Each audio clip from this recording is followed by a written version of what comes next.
Numbers 1. The census. In the second year after the Israelites' departure from the land of Egypt, on the first day of the second month, the Lord said to Moses at the tent of meeting in the wilderness of Sinai, "Take a census of the whole community of the Israelites, by clans and ancestral houses, registering by name each male individually.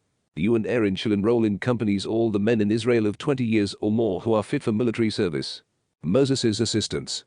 With you there shall be a man from each tribe, each the head of his ancestral house. These are the names of those who are to assist you. From Reuben, Elizur, son of Shedeur. From Simeon, Shelumiel, son of Zurishaddai. From Judah, Nahshon, son of Amminadab. From Issachar, Nethanel, son of Zuar. From Zebulun, Eliab, son of Helon. For the descendants of Joseph. From Ephraim, Elishama, son of Ammihud, and from Manasseh, Gamaliel, son of Pedazah. From Benjamin, Abidan, son of Gideoni. From Dan, Ahiezer, son of Ammishaddai. From Asher, Pagiel, son of Ochran. From Gad, Eliasaph, son of Reuel. From Naphtali, Ahira, son of Enan. These were the elect of the community, leaders of their ancestral tribes, heads of the clans of Israel. So Moses and Aaron took these men who had been designated by name, and assembled the whole community on the first day of the second month. Every man of 20 years or more then registered individually his name and lineage according to clan and ancestral house, as the Lord had commanded Moses. So he enrolled them in the wilderness of Sinai. Count of the 12 tribes. Of the descendants of Reuben, the firstborn of Israel, registered individually by name and lineage according to their clans and ancestral houses, every male of 20 years or more, everyone fit for military service. Those enrolled from the tribe of Reuben were 46,500. Of the descendants of Simeon, registered individually by name and lineage according to their clans and ancestral houses, every male of 20 years or more, everyone fit for military service. Those enrolled from the tribe of Simeon were 59,300. Of the descendants of Gad, registered by name and lineage according to their clans and ancestral houses, every male of 20 years or more, everyone fit for military service. Those enrolled from the tribe of Gad were 45,650. Of the descendants of Judah, registered by name and lineage according to their clans and ancestral houses, every male of 20 years or more, everyone fit for military service. Those enrolled from the tribe of Judah were 74,600. Of the descendants of Issachar, registered by name and lineage according to their clans and ancestral houses, every male of 20 years or more, everyone fit for military service. Those enrolled from the tribe of Issachar were 54,400. Of the descendants of Zebulun, registered by name and lineage according to their clans and ancestral houses, every male of 20 years or more, everyone fit for military service. Those enrolled from the tribe of Zebulun were 57,400. Of the descendants of Joseph. Of the descendants of Ephraim, registered by name and lineage according to their clans and ancestral houses, every male of 20 years or more, everyone fit for military service. Those enrolled from the tribe of Ephraim were 40,500. Of the descendants of Manasseh, registered by name and lineage according to their clans and ancestral houses, every male of 20 years or more, everyone fit for military service. Those enrolled from the tribe of Manasseh were 32,200. Of the descendants of Benjamin, registered by name and lineage according to their clans and ancestral houses, every male of 20 years or more, everyone fit for military service. Those enrolled from the tribe of Benjamin were 35,400. Of the descendants of Dan, registered by name and lineage according to their clans and ancestral houses, every male of 20 years or more, everyone fit for military service. Those enrolled from the tribe of Dan were 62,700. Of the descendants of Asher, registered by name and lineage according to their clans and ancestral houses, every male of 20 years or more, everyone fit for military service. Those enrolled from the tribe of Asher were 41,500. Of the descendants of Naphtali, registered by name and lineage according to their clans and ancestral houses, every male of 20 years or more, everyone fit for military service. Those enrolled from the tribe of Naphtali were 53,400. It was these who were enrolled, each according to his ancestral house, by Moses and Aaron and the 12 leaders of Israel. The total enrollment of the Israelites of 20 years or more, according to their ancestral houses, everyone fit for military service in Israel, the total enrollment was 603,550. Levites omitted in the census. Now the Levites were not enrolled by their ancestral tribe with the others.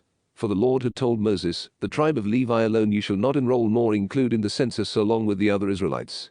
You are to give the Levites charge of the tabernacle of the covenant with all its equipment and all that belongs to it.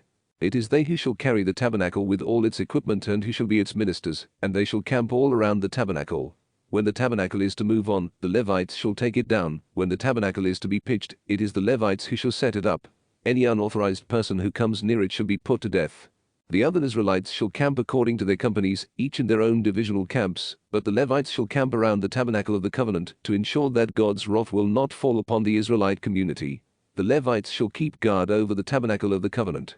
The Israelites complied, they did just as the Lord had commanded Moses. Numbers 2. Arrangement of the tribes. The Lord said to Moses and Aaron, the Israelites shall camp, each in their own divisions, under the ensigns of their ancestral houses. They shall camp at some distance all around the tent of meeting. Encamped on the east side toward the sunrise shall be the divisional camp of Judah, arranged in companies. The leader of the Judahites is Nahshon, son of Amminadab, and the enrollment of his company is 74,600. Encamped beside it is the tribe of Issachar. The leader of the Issacharites is Nethanel, son of Zuar, and the enrollment of his company is 54,400. Also the tribe of Zebulun. The leader of the Zebulunites is Eliab, son of Helon, and the enrollment of his company is 57,400. The total enrollment of the camp of Judah by companies is 186,400. They shall be first on the march. The divisional camp of Reuben shall be on the south side, by companies. The leader of the Reubenites is Elizur, son of Shedeur, and the enrollment of his company is 46,500. Encamped beside it is the tribe of Simeon. The leader of the Simeonites is Shelumiel, son of Zurishaddai, and the enrollment of his company is 59,300. Next is the tribe of Gad. The leader of the Gadites is Eliasaph, son of Reuel, and the enrollment of his company is 45,650. The total enrollment of the camp of Reuben by companies is 151,450. They shall be second on the march. Then the tent of meeting in the camp of the Levites shall set out in the midst of the divisions. As they camp, so also they will march, each in place, by their divisions. The divisional camp of Ephraim shall be on the west side, by companies. The leader of the Ephraimites is Elishama, son of Ammihud, and the enrollment of his company is 40,500. Beside it shall be the tribe of Manasseh.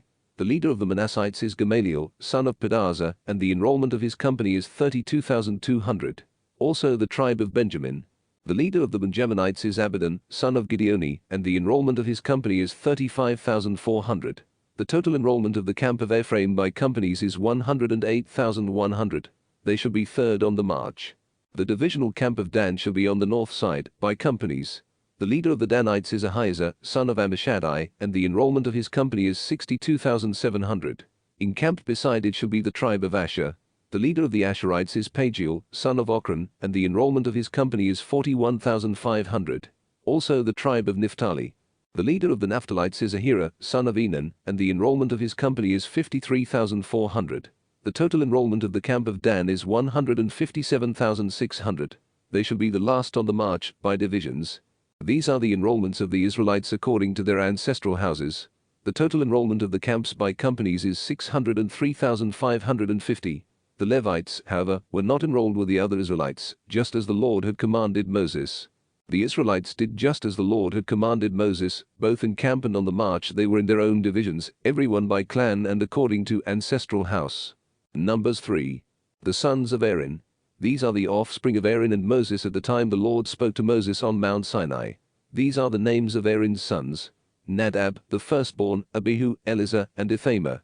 These are the names of Aaron's sons, the anointed priests whom he ordained to serve as priests. But Nadab and Abihu died in the presence of the Lord, when they offered unauthorized fire before the Lord in the wilderness of Sinai, and they left no sons. So only Eleazar and Ithamar served as priests during the lifetime of their father Aaron. Levites in place of the firstborn. Now the Lord said to Moses, summon the tribe of Levi and station them before Aaron the priest to serve him.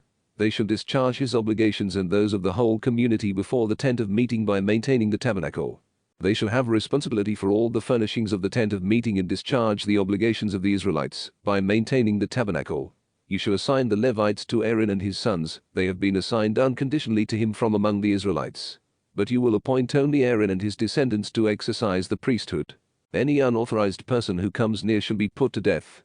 The Lord said to Moses, I hereby take the Levites from the Israelites in place of every firstborn that opens the womb among the Israelites. The Levites, therefore, are mine, because every firstborn is mine. When I struck down all the firstborn in the land of Egypt, I consecrated to me every firstborn in Israel, human being and beast alike. They belong to me, I am the Lord. Census of the Levites. The Lord said to Moses in the wilderness of Sinai, enroll the Levites by their ancestral houses and clans, enrolling every male of a month or more. Moses, therefore, enrolled them at the direction of the Lord, just as the Lord had charged. These were the sons of Levi by name: Gershon, Kohath and Merari.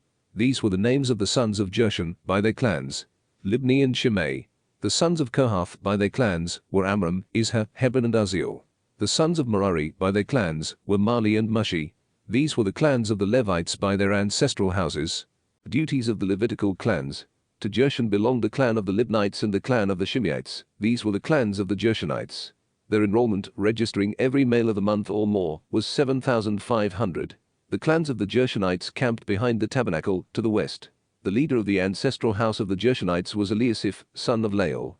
At the tent of meeting their responsibility was the tabernacle, the tent and its covering, the curtain at the entrance of the tent of meeting, the hangings of the court, the curtain at the entrance of the court, enclosing both the tabernacle and the altar, and the ropes whatever pertained to their maintenance. To Kohath belonged the clans of the Amramites, the Israelites, the Hebronites, and the Uzzielites. These were the clans of the Kohathites. Their enrollment, registering every male of a month or more, was 8,300. They were the ones who performed the duties of the sanctuary. The clans of the Kohathites camped on the south side of the tabernacle. And the leader of their ancestral house of the clan of the Kohathites was Elizaphan, son of Uzziel. Their responsibility was the ark, the table. The chief of the leaders of the Levites, however, was Eleazar, son of Aaron the priest. He was in charge of those who performed the duties of the sanctuary.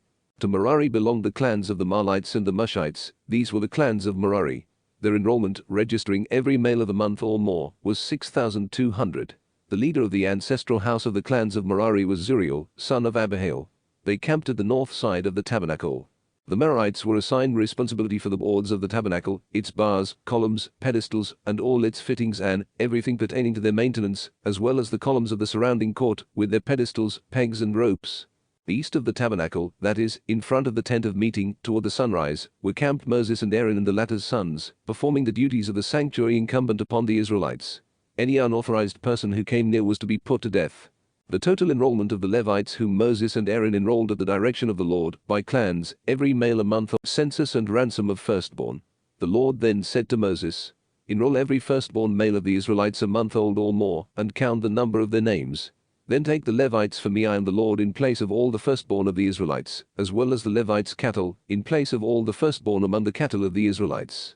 So Moses enrolled all the firstborn of the Israelites, as the Lord had commanded him. All the firstborn males, registered by name, of a month or more, numbered 22,273. The Lord said to Moses, "Take the Levites in place of all the firstborn of the Israelites, and the Levites' cattle in place of their cattle, that the Levites may belong to me. I am the Lord. As a redemption price for the 273 firstborn of the Israelites over and above the number of the Levites, you shall take 5 shekels for each individual, according to the sanctuary shekel, 20 gerahs to the shekel. Give this money to Aaron and his sons as a redemption price for the extra number." So Moses took the redemption money for those over and above the ones redeemed by the Levites. From the firstborn of the Israelites he took the money, 1,365 shekels, according to the sanctuary shekel. He then gave this redemption money to Aaron and his sons, at the direction of the Lord, just as the Lord had commanded Moses. Numbers 4. Duties further defined. The Lord said to Moses and Aaron, "Take a census among the Levites of the Kohathites, by clans and ancestral houses, all between 30 and 50 years of age, who will join the personnel for doing tasks in the tent of meeting." This is the task of the Kohathites in the tent of meeting. The most sacred objects. In breaking camp, Aaron and his sons shall go in and take down the screening curtain, and cover the ark of the covenant with it. Over these they shall put a cover of yellow-orange skin, and on top of this spread an all-violet cloth and put the poles in place. On the table of the presence they shall spread a violet cloth and put on it the plates and cups, as well as the bowls and pitchers for libations. The established bread offering shall remain on the table. Over these they shall spread a scarlet cloth and cover it with a covering of yellow-orange skin, and put the poles in place. They shall use a violet cloth to cover the menorah of the light with its lamps, tongs, and trays, as well as the various containers of oil from which it is supplied. The menorah with all its utensils they shall then put in a covering of yellow-orange skin, and place on a litter. Over the golden altar they shall spread a violet cloth, and cover this also with a covering of yellow-orange skin, and put the poles in place. Taking the utensils of the sanctuary service, they shall put them all in violet cloth, and cover them with a covering of yellow-orange skin. They shall then place them on a litter. After cleansing the altar of its ashes, they shall spread a purple cloth over it. On this they shall put all the utensils with which it is served: the fire pans, forks, shovels, basins, and all the utensils of the altar. They shall then spread a covering of yellow-orange skin over this, and put the poles in place. Only after Aaron and his sons have finished covering the sacred objects and all their utensils on breaking camp can the Kohathites enter to carry them. But they shall not touch the sacred objects; if they do they will die. These, then, are the objects in the tent of meeting that the Kohathites shall carry. Eleazar, son of Aaron the priest, shall be in charge of the oil for the light, the fragrant incense, the established grain offering, and the anointing oil. He shall be in charge of the whole tabernacle with all the sacred objects and utensils that are in it. The Lord said to Moses and Aaron, "Do not let the group of Kohathite clans perish from among the Levites, that they may live and not die when they approach the most sacred objects. This is what you shall do for them. Aaron and his sons shall go in and assign to each of them his task and what he must carry, but the Kohathites shall not go in to look upon the sacred objects even for an instant, or they will die." The Lord said to Moses, "Take a census of the Gershonites also, by ancestral houses and clans, enrolling all between 30 and 50 years of age, who will join the personnel to do the work in the tent of meeting. This is the task of the clans of the Gershonites, what they must do and what they must carry. They shall carry the curtains of the tabernacle, the tent of meeting with its covering and the outer wrapping of yellow-orange skin, the curtain at the entrance of the tent of meeting, the hangings of the court, the curtain at the entrance to the gate of the court that encloses both the tabernacle and the altar, together with their ropes and all other objects necessary for their use. Whatever is to be done to maintain these things, they shall do. The service of the Gershonites shall be entirely under the direction of Aaron and his sons. With regard to what they must carry and what they must do, you shall list for them by name what they are to carry. This, then, is the task of the clans of the Gershonites in the tent of meeting, and they shall be under the supervision of Ithamar, son of Aaron the priest. The Merarites, too, you shall enroll by clans and ancestral houses, enrolling all between 30 and 50 years of age, who will join the personnel to maintain the tent of meeting. This is what they shall be responsible for carrying, with respect to all their service in the tent of meeting: the boards of the tabernacle with its bars, columns and pedestals, and the columns of the surrounding court with their pedestals, pegs and ropes, including all their accessories and everything for their maintenance. You shall list by name the objects they shall be responsible for carrying. This, then, is the task of the clans of the Merarites with respect to all their service in the tent of meeting under the supervision of Ithamar, son of Aaron the priest. Number of adult Levites. So Moses and Aaron and the leaders of the community enrolled the Kohathites, by clans and ancestral houses, all between 30 and 50 years of age, who will join the personnel to work in the tent of meeting. Their enrollment by clans was 2,750. Such was the enrollment of the clans of the Kohathites, everyone who was to serve in the tent of meeting, whom Moses enrolled, together with Aaron, as the Lord directed through Moses. As for the enrollment of the Gershonites, by clans and ancestral houses, all between 30 and 50 years of age, who will join the personnel to work in the tent of meeting, their enrollment by clans and ancestral houses was 2,630. Such was the enrollment of the clans of the Gershonites, everyone who was to serve in the tent of meeting, whom Moses enrolled, together with Aaron, as the Lord directed. As for the enrollment of the clans of the Merarites, by clans and ancestral houses, all from 30 up to 50 years of age, who will join the personnel to work in the tent of meeting, their enrollment by clans was 3,200. Such was the enrollment of the clans of the Merarites, whom Moses enrolled, together with Aaron, as the Lord directed through Moses. As for the total enrollment of the Levites, which Moses and Aaron and the Israelite leaders had made, by clans and ancestral houses, all between 30 and 50 years of age, who were to undertake tasks of service or transport for the tent of meeting, their total enrollment was 8,580. As the Lord directed through Moses, they gave each of them their assignments for service and for transport, just as the Lord had commanded Moses. Numbers 5. The unclean expelled.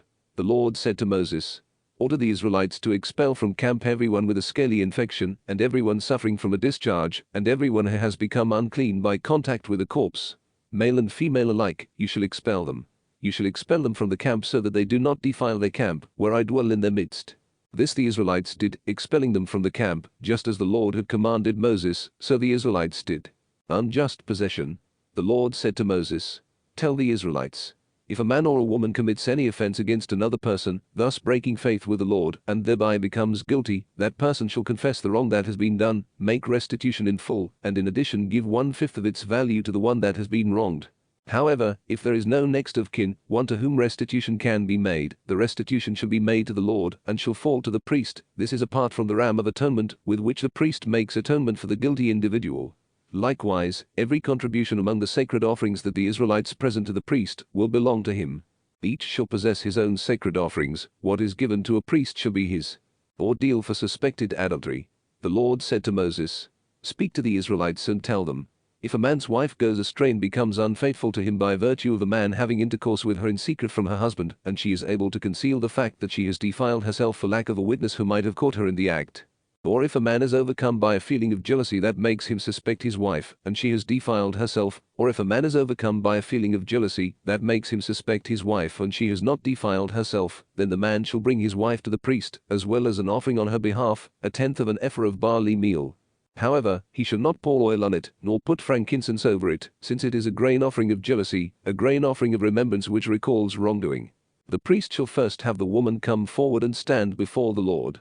In an earthen vessel he shall take holy water, as well as some dust from the floor of the tabernacle, and put it in the water. Making the woman stand before the Lord, the priest shall uncover her head and place in her hands the grain offering of remembrance, that is, the grain offering of jealousy, while he himself shall hold the water of bitterness that brings a curse. Then the priest shall adjure the woman, saying to her, if no other man has had intercourse with you, and you have not gone astray by defiling yourself while under the authority of your husband, be immune to this water of bitterness that brings a curse. But if you have gone astray while under the authority of your husband, and if you have defiled yourself and a man other than your husband has had intercourse with you, so shall the priest adjure the woman with this imprecation, may the Lord make you a curse and malediction among your people, by causing your uterus to fall and your belly to swell. May this water, then, that brings a curse, enter your bowels to make your belly swell and your uterus fall. And the woman shall say, Amen, Amen. The priest shall put these curses in writing, and shall then wash them off into the water of bitterness, and he will have the woman drink the water of bitterness that brings a curse, so that the water that brings a curse may enter into her to her bitter hurt. But first the priest shall take the grain offering of jealousy from the woman's hand, and having elevated the grain offering before the Lord, shall bring it to the altar, where he shall take a handful of the grain offering as a token offering, and burn it on the altar. Only then shall he have the woman drink the water. Once he has had her drink the water, if she has defiled herself and been unfaithful to her husband, the water that brings a curse will enter into her to her bitter hurt, and her belly will swell and her uterus will fall, so that she will become a curse among her people. If, however, the woman has not defiled herself, but is still pure, she will be immune and will still be fertile. This, then, is the ritual for jealousy when a woman goes astray while under the authority of her husband and defiles herself, or when such a feeling of jealousy comes over a man that he becomes suspicious of his wife, he shall have her stand before. Numbers 6. Laws concerning Nazarites. The Lord said to Moses, speak to the Israelites and tell them, when men or women solemnly take the Nazarite vow to dedicate themselves to the Lord, they shall abstain from wine and strong drink. They may neither drink wine vinegar, other vinegar, or any kind of grape juice, nor eat either fresh or dried grapes. As long as they are Nazarites, they shall not eat anything of the produce of the grapevine, not even the seeds or the skins. While they are under the Nazarite vow, no razor shall touch their hair. Until the period of their dedication to the Lord is over, they shall be holy, letting the hair of their heads grow freely. As long as they are dedicated to the Lord, they shall not come near a dead person. Not even for their father or mother, sister or brother, should they defile themselves when these die, since their heads bear their dedication to God. As long as they are Nazarites, they are holy to the Lord.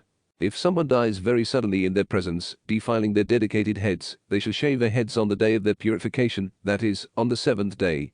On the 8th day they shall bring 2 turtle doves or 2 pigeons to the priest at the entrance of the tent of meeting. The priest shall offer up the one as a purification offering and the other as a burnt offering, thus making atonement for them for the sin they committed with respect to the corpse. On the same day they shall reconsecrate their heads and rededicate themselves to the Lord for the period of their dedication, bringing a yearling lamb as a reparation offering. The previous period is not valid because they defiled their dedicated heads. This is the ritual for the Nazarites. When the period of their dedication is complete, they shall go to the entrance of the tent of meeting, bringing their offerings to the Lord, 1 unblemished yearling lamb for a burnt offering, 1 unblemished yearling ewe lamb for a purification offering, 1 unblemished ram as a communion offering, and a basket of unleavened cakes of bran flour mixed with oil and of unleavened wafers spread with oil, along with their grain offerings and libations. The priest shall present them before the Lord, and shall offer up the purification offering and the burnt offering for them. He shall then offer up the ram as a communion sacrifice to the Lord, along with the basket of unleavened cakes, and the priest will offer the grain offering and libation. Then at the entrance of the tent of meeting the Nazarite shall shave his or her dedicated head, take the hair of the dedicated head, and put it in the fire under the communion sacrifice. After the Nazarite has shaved off the dedicated hair, the priest shall take a boiled shoulder of the ram, as well as 1 unleavened cake from the basket and 1 unleavened wafer, and shall put them in the hands of the Nazarite. The priest shall then elevate them as an elevated offering before the Lord. They are an offering belonging to the priest, along with the brisket of the elevated offering and the leg of the contribution. Only after this may the Nazarite drink wine. This, then, is the law for the Nazarites, that is, what they vow as their offering to the Lord in accord with their dedication, apart from anything else which their means may allow. In keeping with the vow they take, so shall they do, according to the law of their dedication. The priestly blessing. The Lord said to Moses, speak to Aaron and his sons and tell them, this is how you shall bless the Israelites. Say to them, The Lord bless you and keep you. The Lord let his face shine upon you and be gracious to you. The Lord look upon you kindly and give you peace. So shall they invoke my name upon the Israelites, and I will bless them. Numbers 7. Offerings of the tribal leaders. Now, when Moses had completed the erection of the tabernacle, he anointed and consecrated it with all its equipment, as well as the altar with all its equipment. After he anointed and consecrated them, an offering was made by the tribal leaders of Israel, who were heads of ancestral houses, the same leaders of the tribes who supervised those enrolled. The offering they brought before the Lord consisted of 6 wagons for baggage and 12 oxen, that is, a wagon for every 2 tribal leaders, and an ox for each. These they presented before the tabernacle. The Lord then said to Moses, "Accept their offering, that these things may be put to use to maintain the tent of meeting. Assign them to the Levites, to each according to his duties." So Moses accepted the wagons and oxen, and assigned them to the Levites. He gave 2 wagons and 4 oxen to the Gershonites according to their duties, and 4 wagons and 8 oxen to the Merarites according to their duties, under the supervision of Ithamar, son of Aaron the priest. He gave none to the Kohathites, because they were responsible for maintenance of the sacred objects that had to be carried on their shoulders. For the dedication of the altar also, the tribal leaders brought offerings when it was anointed. The leaders presented their offering before the altar. But the Lord said to Moses, "Let one leader each day present his offering for the dedication of the altar." The one who presented his offering on the first day was Nahshon, son of Amminadab, of the tribe of Judah. His offering consisted of 1 silver plate weighing 130 shekels, and 1 silver basin weighing 70 shekels, according to the sanctuary shekel, both filled with bran flour mixed with oil for a grain offering, 1 gold cup of 10 shekels weight filled with incense. 1 bull from the herd, 1 ram, and 1 yearling lamb for a burnt offering, 1 goat for a purification offering, and 2 bulls, 5 rams, 5 he-goats, and 5 yearling lambs for a communion sacrifice. This was the offering of Nahshon, son of Amminadab. On the second day Nethanel, son of Zuar, tribal leader of Issachar, made his offering. He presented as his offering 1 silver plate weighing 130 shekels, and 1 silver basin weighing 70 shekels, according to the sanctuary shekel, both filled with bran flour mixed with oil for a grain offering, 1 gold cup of 10 shekels weight filled with incense, 1 bull from the herd, 1 ram, and 1 yearling lamb for a burnt offering, 1 goat for a purification offering, and 2 bulls, 5 rams, 5 he-goats, and 5 yearling lambs for a communion sacrifice. This was the offering of Nethanel, son of Zuar. On the third day it was the turn of the tribal leader of the Zebulunites, Eliab, son of Helon. His offering consisted of 1 silver plate weighing 130 shekels, and 1 silver basin weighing 70 shekels, according to the sanctuary shekel, both filled with bran flour mixed with oil for a grain offering, 1 gold cup of 10 shekels weight filled with incense. 1 bull from the herd, 1 ram, and 1 yearling lamb for a burnt offering, 1 goat for a purification offering, and 2 bulls, 5 rams, 5 he-goats, and 5 yearling lambs for a communion sacrifice. This was the offering of Eliab, son of Helon. On the fourth day it was the turn of the tribal leader of the Reubenites, Eleazar, son of Shedeur. His offering consisted of 1 silver plate weighing 130 shekels, and 1 silver basin weighing 70 shekels, according to the sanctuary shekel, both filled with bran flour mixed with oil for a grain offering, 1 gold cup of 10 shekels weight filled with incense. 1 bull from the herd, 1 ram, and 1 yearling lamb for a burnt offering, 1 goat for a purification offering, and 2 bulls, 5 rams, 5 he-goats, and 5 yearling lambs for a communion sacrifice. This was the offering of Eleazar, son of Shedeur. On the fifth day it was the turn of the tribal leader of the Simeonites, Shelumiel, son of Zurishaddai. His offering consisted of 1 silver plate weighing 130 shekels, and 1 silver basin weighing 70 shekels, according to the sanctuary shekel, both filled with bran flour mixed with oil for a grain offering, 1 gold cup of 10 shekels weight filled with incense. 1 bull from the herd, 1 ram, and 1 yearling lamb for a burnt offering, 1 goat for a purification offering, and 2 bulls, 5 rams, 5 he-goats, and 5 yearling lambs for a communion sacrifice. This was the offering of Shelumiel, son of Zurishaddai. On the sixth day it was the turn of the tribal leader of the Gadites, Eliasaph, son of Reuel. His offering consisted of 1 silver plate weighing 130 shekels, and 1 silver basin weighing 70 shekels, according to the sanctuary shekel, both filled with bran flour mixed with oil for a grain offering, 1 gold cup of 10 shekels weight filled with incense. 1 bull from the herd, 1 ram, and 1 yearling lamb for a burnt offering, 1 goat for a purification offering, and 2 bulls, 5 rams, 5 he-goats, and 5 yearling lambs for a communion sacrifice. This was the offering of Eliasaph, son of Reuel. On the seventh day it was the turn of the tribal leader of the Ephraimites, Elishama, son of Ammihud. His offering consisted of 1 silver plate weighing 130 shekels and 1 silver basin weighing 70 shekels, according to the sanctuary shekel, both filled with bran flour mixed with oil for a grain offering, 1 gold cup of 10 shekels weight filled with incense. 1 bull from the herd, 1 ram, and 1 yearling lamb for a burnt offering, 1 goat for a purification offering, and 2 bulls, 5 rams, 5 he-goats, and 5 yearling lambs for a communion sacrifice. This was the offering of Elishama, son of Ammihud. On the 8th day it was the turn of the tribal leader of the Manassites, Gamaliel, son of Pedazur. His offering consisted of 1 silver plate weighing 130 shekels and 1 silver basin weighing 70 shekels, according to the sanctuary shekel, both filled with bran flour mixed with oil for a grain offering, 1 gold cup of 10 shekels weight filled with incense. 1 bull from the herd, 1 ram, and 1 yearling lamb for a burnt offering, 1 goat for a purification offering, and 2 bulls, 5 rams, 5 he-goats, and 5 yearling lambs for a communion sacrifice. This was the offering of Gamaliel, son of Pedazur. On the 9th day it was the turn of the tribal leader of the Benjaminites, Abidan, son of Gideoni. His offering consisted of 1 silver plate weighing 130 shekels and 1 silver basin weighing 70 shekels, according to the sanctuary shekel, both filled with bran flour mixed with oil for a grain offering, 1 gold cup of 10 shekels weight filled with incense. 1 bull from the herd, 1 ram, and 1 yearling lamb for a burnt offering, 1 goat for a purification offering, and 2 bulls, 5 rams, 5 he-goats, and 5 yearling lambs for a communion sacrifice. This was the offering of Abidan, son of Gideoni. On the 10th day it was the turn of the tribal leader of the Danites, Ahiezer, son of Ammishaddai.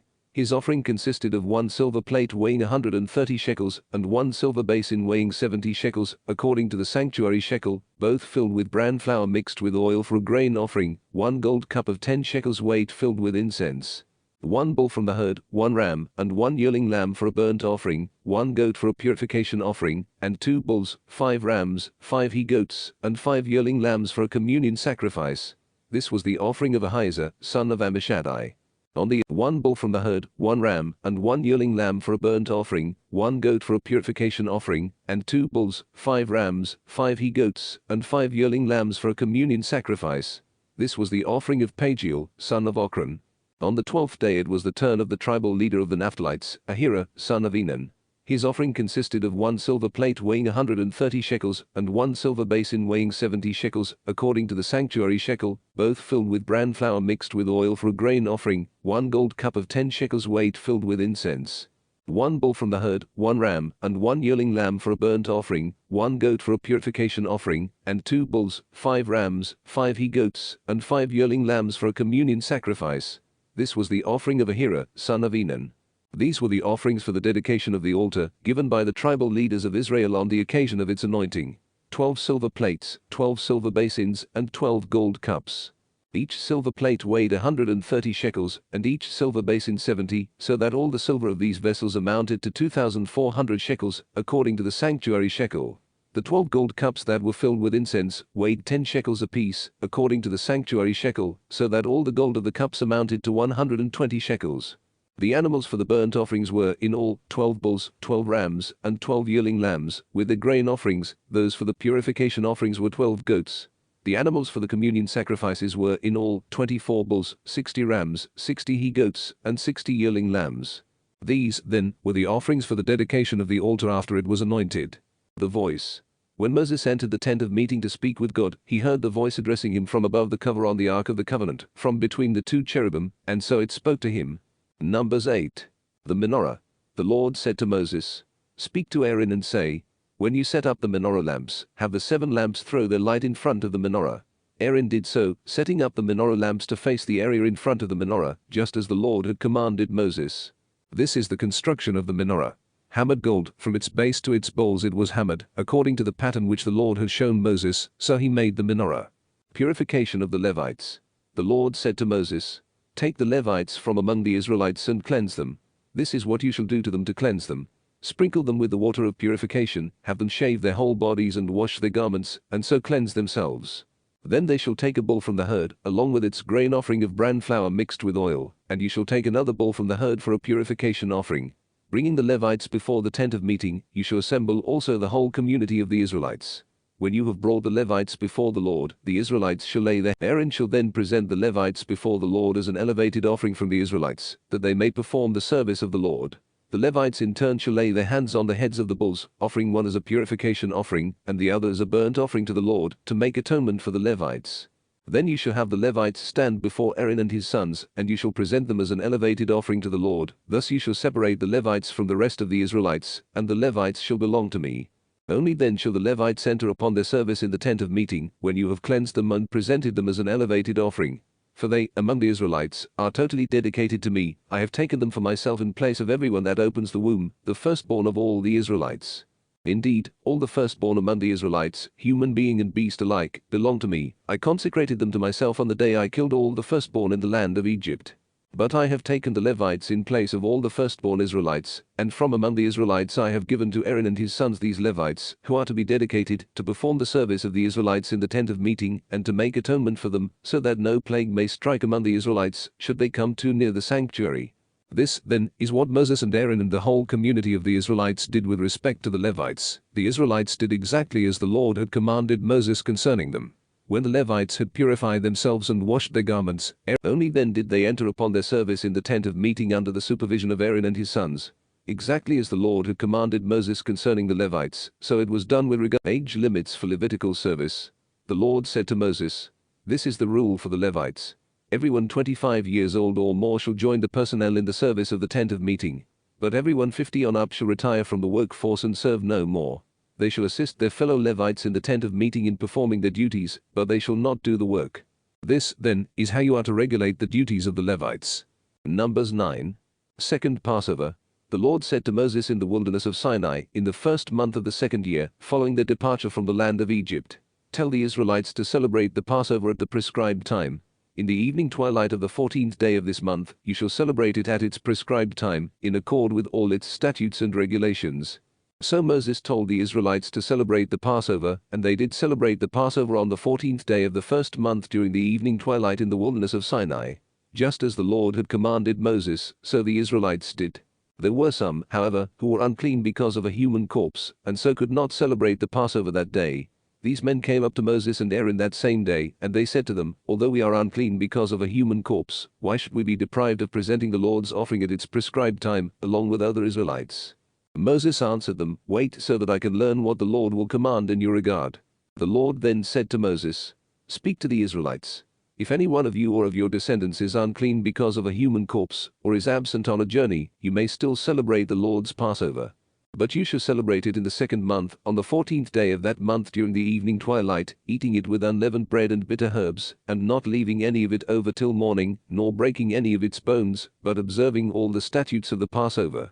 However, anyone who is clean and not away on a journey, who yet fails to celebrate the Passover, shall be cut off from the people, for not presenting the Lord's offering at the prescribed time. That person shall bear the consequences of this sin. If an alien who lives among you would celebrate the Lord's Passover, it shall be celebrated according to the statutes and regulations for the Passover. You shall have the same law for the resident alien as for the native of the land. The fiery cloud. On the day when the tabernacle was erected, the cloud covered the tabernacle, the tent of the covenant, but from evening until morning, it took on the appearance of fire over the tabernacle. It was always so. During the day the cloud covered the tabernacle, and at night had the appearance of fire. Whenever the cloud rose from the tent, the Israelites would break camp. Wherever the cloud settled, the Israelites would pitch camp. At the direction of the Lord the Israelites broke camp, and at the Lord's direction they pitched camp. As long as the cloud stayed over the tabernacle, they remained in camp. Even when the cloud lingered many days over the tabernacle, the Israelites kept the charge of the Lord, and would not move on. Yet if it happened the cloud was over the tabernacle only for a few days, at the direction of the Lord they stayed in camp, and at the Lord's direction they broke camp. If it happened the cloud remained there only from evening until morning, when the cloud rose in the morning, they would break camp. Whether the cloud lifted during the day or the night, they would then break camp. Whether the cloud lingered over the tabernacle for 2 days or for a month or longer, the Israelites remained in camp and did not break camp, but when it lifted, they broke camp. At the direction of the Lord they pitched camp, and at the Lord's direction they broke camp. They kept the charge of the Lord, as the Lord directed them through Moses. Numbers 10. The silver trumpets. The Lord said to Moses, "Make 2 trumpets of silver, making them of hammered silver, for you to use in summoning the community and in breaking camp. When both are blown, the whole community shall gather round you at the entrance of the tent of meeting, but when one of them is blown, only the tribal leaders, the heads of the clans of Israel, shall gather round you. When you sound the signal, those encamped on the east side shall break camp. When you sound a second signal, those encamped on the south side shall break camp. When you sound a third signal, those encamped on the west side shall break camp. When you sound a fourth signal, those encamped on the north side shall break camp. Thus shall the signal be sounded for them to break camp. But in calling forth an assembly you are to blow a blast, without sounding the signal. The sons of Aaron, the priests, shall blow the trumpets. This is prescribed forever for you and your descendants. When in your own land you go to war against an enemy that is attacking you, you shall sound the alarm on the trumpets, and you shall be remembered before the Lord, your God, and be saved from your foes. And when you rejoice on your festivals and your new moon feasts, you shall blow the trumpets over your burnt offerings and your communion sacrifices, so that this serves as a reminder of you before your God. I, the Lord, am your God. 2. Departure, rebellion, and wandering in the wilderness for 40 years. Departure from Sinai. In the second year, on the 20th day of the second month, the cloud rose from the tabernacle of the covenant, and the Israelites moved on from the wilderness of Sinai by stages, until the cloud came to rest in the wilderness of Paran. The first time that they broke camp at the direction of the Lord through Moses, the divisional camp of the Judahites, arranged in companies, was the first to set out. Over its whole company was Nahshon, son of Amminadab, with Nethanel, son of Zur, over the company of the tribe of Issacharites, and Eliab, son of Helon, over the company of the tribe of Zebulunites. Then, after the tabernacle was dismantled, the Gershonites and Merarites who carried the tabernacle set out. The divisional camp of the Reubenites, arranged in companies, was the next to set out. Over its whole company was Eleazar, son of Shedeur, with Shelumiel, son of Zurishaddai, over the company of the tribe of Simeonites, and Eliasaph, son of Reuel, over the company of the tribe of Gadites. The Kohathites, who carried the sacred objects, then set out. Before their arrival the tabernacle would be erected. The divisional camp of the Ephraimites set out next, arranged in companies. Over its whole company was Elishama, son of Ammihud, with Gamaliel, son of Pedazah, over the company of the tribe of Manassites, and Abidan, son of Gideoni, over the company of the tribe of Benjaminites. Finally, as rear guard for all the camps, the divisional camp of the Danites set out, arranged in companies. Over its whole company was Ahiezer, son of Ammishaddai, with Pagiel, son of Ochran, over the company of the tribe of Asherites, and Ahira, son of Enan, over the company of the tribe of Naphtalites. This was the order of march for the Israelites, company by company, when they set out. Hobab as guide. Moses said to Hobab, son of Reuel the Midianite, Moses' father-in-law, "We are setting out for the place concerning which the Lord has said, I will give it to you. Come with us, and we will be generous toward you, for the Lord has promised prosperity to Israel." But he answered, "No, I will not come. I am going instead to the land of my birth." Moses said, "Please, do not leave us. You know where we can camp in the wilderness, and you can serve as our guide. If you come with us, we will share with you the prosperity the Lord will bestow on us." Into the wilderness. From the mountain of the Lord they made a journey of 3 days, and the ark of the covenant of the Lord went before them for the 3-day journey to seek out a resting place for them. And the cloud of the Lord was over them by day when they set out from camp. Whenever the ark set out, Moses would say, "Arise, O Lord, may your enemies be scattered, and may those who hate you flee before you." And when it came to rest, he would say, "Bring back, O Lord, the myriads of Israel's troops." Numbers 11. Discontent of the people. Now the people complained bitterly in the hearing of the Lord, and when he heard it his wrath flared up, so that the Lord's fire burned among them and consumed the outskirts of the camp. But when the people cried out to Moses, he prayed to the Lord, and the fire died out. Hence that place was called Taberah, because there the fire of the Lord burned among them. The riffraff among them was so greedy for meat that even the Israelites lamented again, "If only we had meat for food. We remember the fish we used to eat without cost in Egypt, and the cucumbers, the melons, the leeks, the onions, and the garlic. But now we are famished, we have nothing to look forward to but this manna." Manna was like coriander seed and had the appearance of bdellium. When they had gone about and gathered it up, the people would grind it between millstones or pound it in a mortar, then cook it in a pot and make it into loaves, with a rich creamy taste. At night, when the dew fell upon the camp, the manna also fell. When Moses heard the people, family after family, crying at the entrance of their tents, so that the Lord became very angry, he was grieved. "Why do you treat your servant so badly?" Moses asked the Lord. "Why are you so displeased with me that you burden me with all this people? Was it I who conceived all this people? Or was it I who gave them birth, that you tell me to carry them at my breast, like a nurse carrying an infant, to the land you have promised under oath to their fathers? Where can I get meat to give to all this people? For they are crying to me, 'Give us meat for our food.' I cannot carry all this people by myself, for they are too heavy for me. If this is the way you will deal with me, then please do me the favor of killing me at once, so that I need no longer face my distress." The 70 elders. Then the Lord said to Moses, "Assemble for me 70 of the elders of Israel, whom you know to be elders and authorities among the people, and bring them to the tent of meeting. When they are in place beside you, I will come down and speak with you there. I will also take some of the Spirit that is on you and will confer it on them, that they may share the burden of the people with you. You will then not have to bear it by yourself. To the people, however, you shall say, Sanctify yourselves for tomorrow, when you shall have meat to eat. For in the hearing of the Lord you have cried, If only we had meat for food. Oh, how well off we were in Egypt. Therefore the Lord will give you meat to eat, and you will eat it, not for 1 day, or 2 days, or 5, or 10, or 20 days, but for a whole month, until it comes out of your very nostrils and becomes loathsome to you.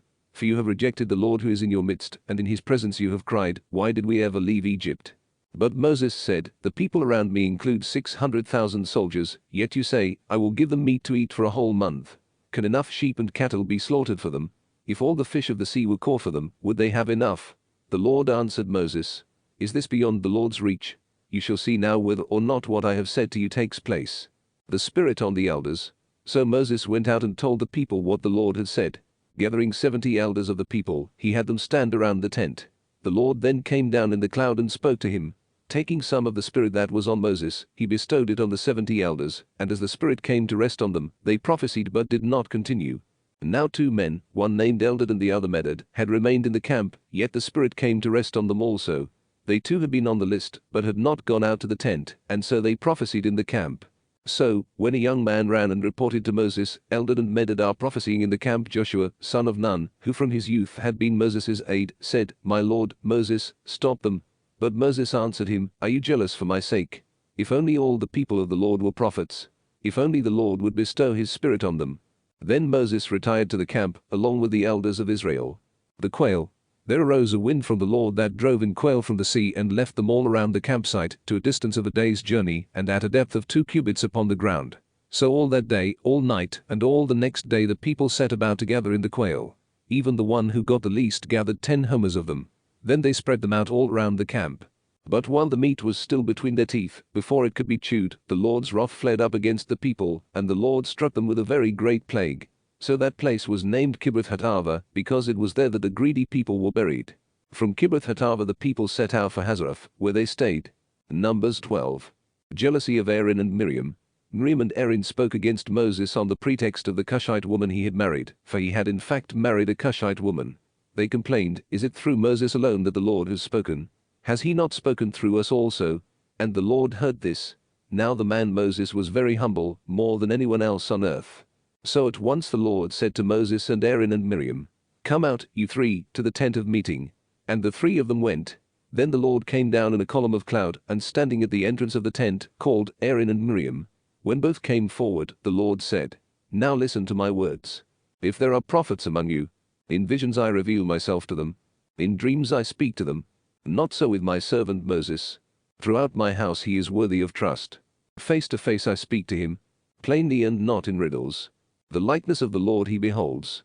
Why, then, do you not fear to speak against my servant Moses? And so the Lord's wrath fled against them, and he departed. Miriam's punishment. Now the cloud withdrew from the tent, and there was Miriam, stricken with a scaly infection, white as snow.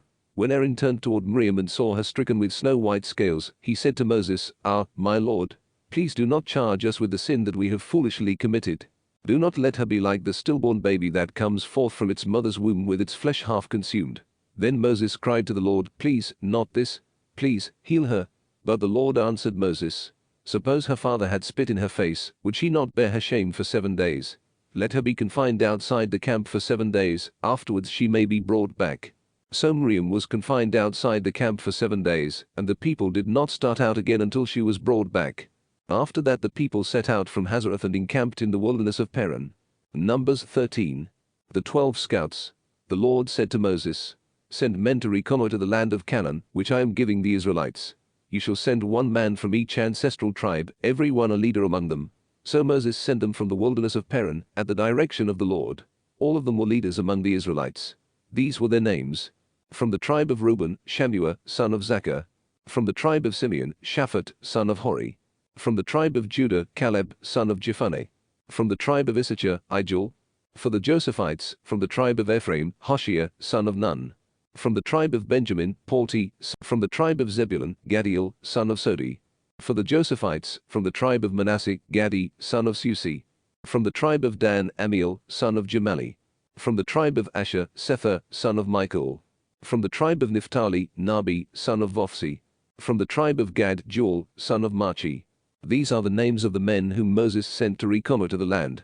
But Hoshea, son of Nun, Moses called Joshua. In sending them to reconnoiter the land of Canaan, Moses said to them, "Go up there in the Negeb, up into the highlands, and see what kind of land it is, and whether the people living there are strong or weak, few or many. Is the country in which they live good or bad? Are the towns in which they dwell open or fortified? Is the soil fertile or barren, wooded or clear?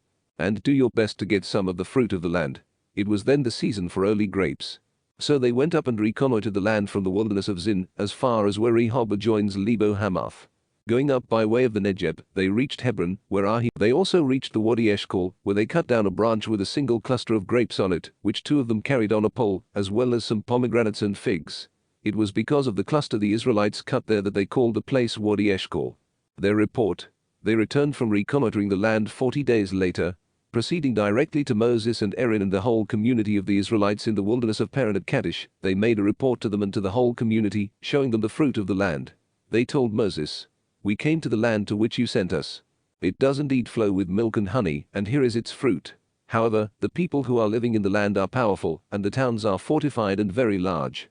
Besides, we saw descendants of the Anakim there. Amalekites live in the region of the Negeb, Hittites, Jebusites and Amorites dwell in the highlands, and Canaanites along the sea and the banks of the Jordan." Caleb, however, quieted the people before Moses and said, "We ought to go up and seize the land, for we can certainly prevail over it." But the men who had gone up with him said, "We cannot attack these people, they are too strong for us." They spread discouraging reports among the Israelites about the land they had reconnoitered, saying, "The land that we went through and reconnoitered is a land that consumes its inhabitants. And all the people we saw there are huge. There we saw the Nephilim, the Anakim are from the Nephilim. In our own eyes we seemed like mere grasshoppers, and so we must have seemed to them." Numbers 14. Threats of revolt. At this, the whole community broke out with loud cries, and the people wept into the night. All the Israelites grumbled against Moses and Aaron, the whole community saying to them, "If only we had died in the land of Egypt, or if only we would die here in the wilderness. Why is the Lord bringing us into this land only to have us fall by the sword? Our wives and little ones will be taken as spoil. Would it not be better for us to return to Egypt?" So they said to one another, "Let us appoint a leader and go back to Egypt."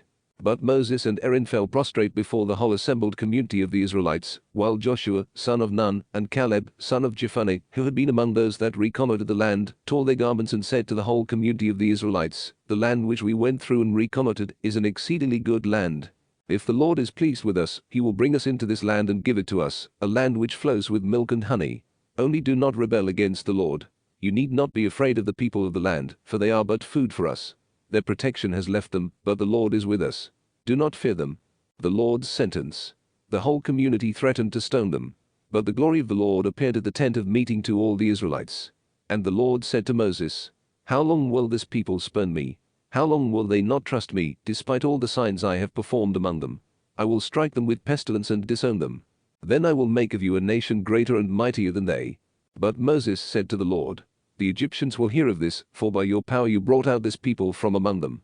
They will tell the inhabitants of this land, who have heard that you, Lord, are in the midst of this people, you, Lord, who directly revealed yourself. Your cloud stands over them, and you go before them by day in a column of cloud and by night in a column of fire. If now you slay this people all at once, the nations who have heard such reports of you will say, 'The Lord was not able to bring this people into the land he swore to give them, that is why he slaughtered them in the wilderness.'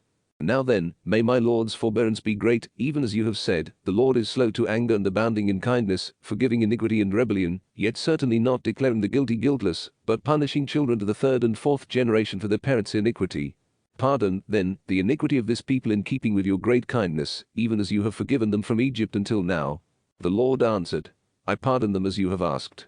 Yet, by my life and the Lord's glory that fills the whole earth, of all the people who have seen my glory and the signs I did in Egypt and in the wilderness, and who nevertheless have put me to the test 10 times already and have not obeyed me, not one shall see the land which I promised on oath to their ancestors. None of those who have spurned me shall see it. But as for my servant Caleb, because he has a different spirit and follows me unreservedly, I will bring him into the land which he entered, and his descendants shall possess it. But now, since the Amalekites and Canaanites are living in the valleys, turn away tomorrow and set out into the wilderness by way of the Red Sea road." The Lord also said to Moses and Aaron, "How long will this wicked community grumble against me? I have heard the grumblings of the Israelites against me. Tell them, 'By my life, oracle of the Lord, I will do to you just what I have heard you say. Here in the wilderness your dead bodies shall fall. Of all your men of 20 years or more, enrolled in your registration, who grumbled against me, not one of you shall enter the land where I solemnly swore to settle you, except Caleb, son of Jephunneh, and Joshua, son of Nun. Your little ones, however, who you said will be taken as spoil, I will bring in, and they shall know the land you rejected. But as for you, your bodies shall fall here in the wilderness, while your children will wander for 40 years, suffering for your infidelity, till the last of you lies dead in the wilderness. Corresponding to the number of days you spent reconnoitering the land 40 days you shall bear your punishment 1 year for each day. 40 years. Thus you will realize what it means to oppose me.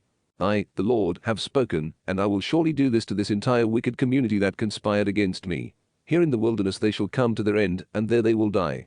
And the men whom Moses had sent to reconnoiter the land and who on returning had set the whole community grumbling against him by spreading discouraging reports about the land, these men who had spread discouraging reports about the land were struck down by the Lord and died.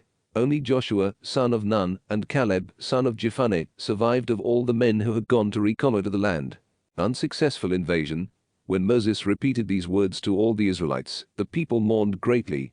Early the next morning they started up high into the hill country, saying, Here we are, ready to go up to the place that the Lord spoke of.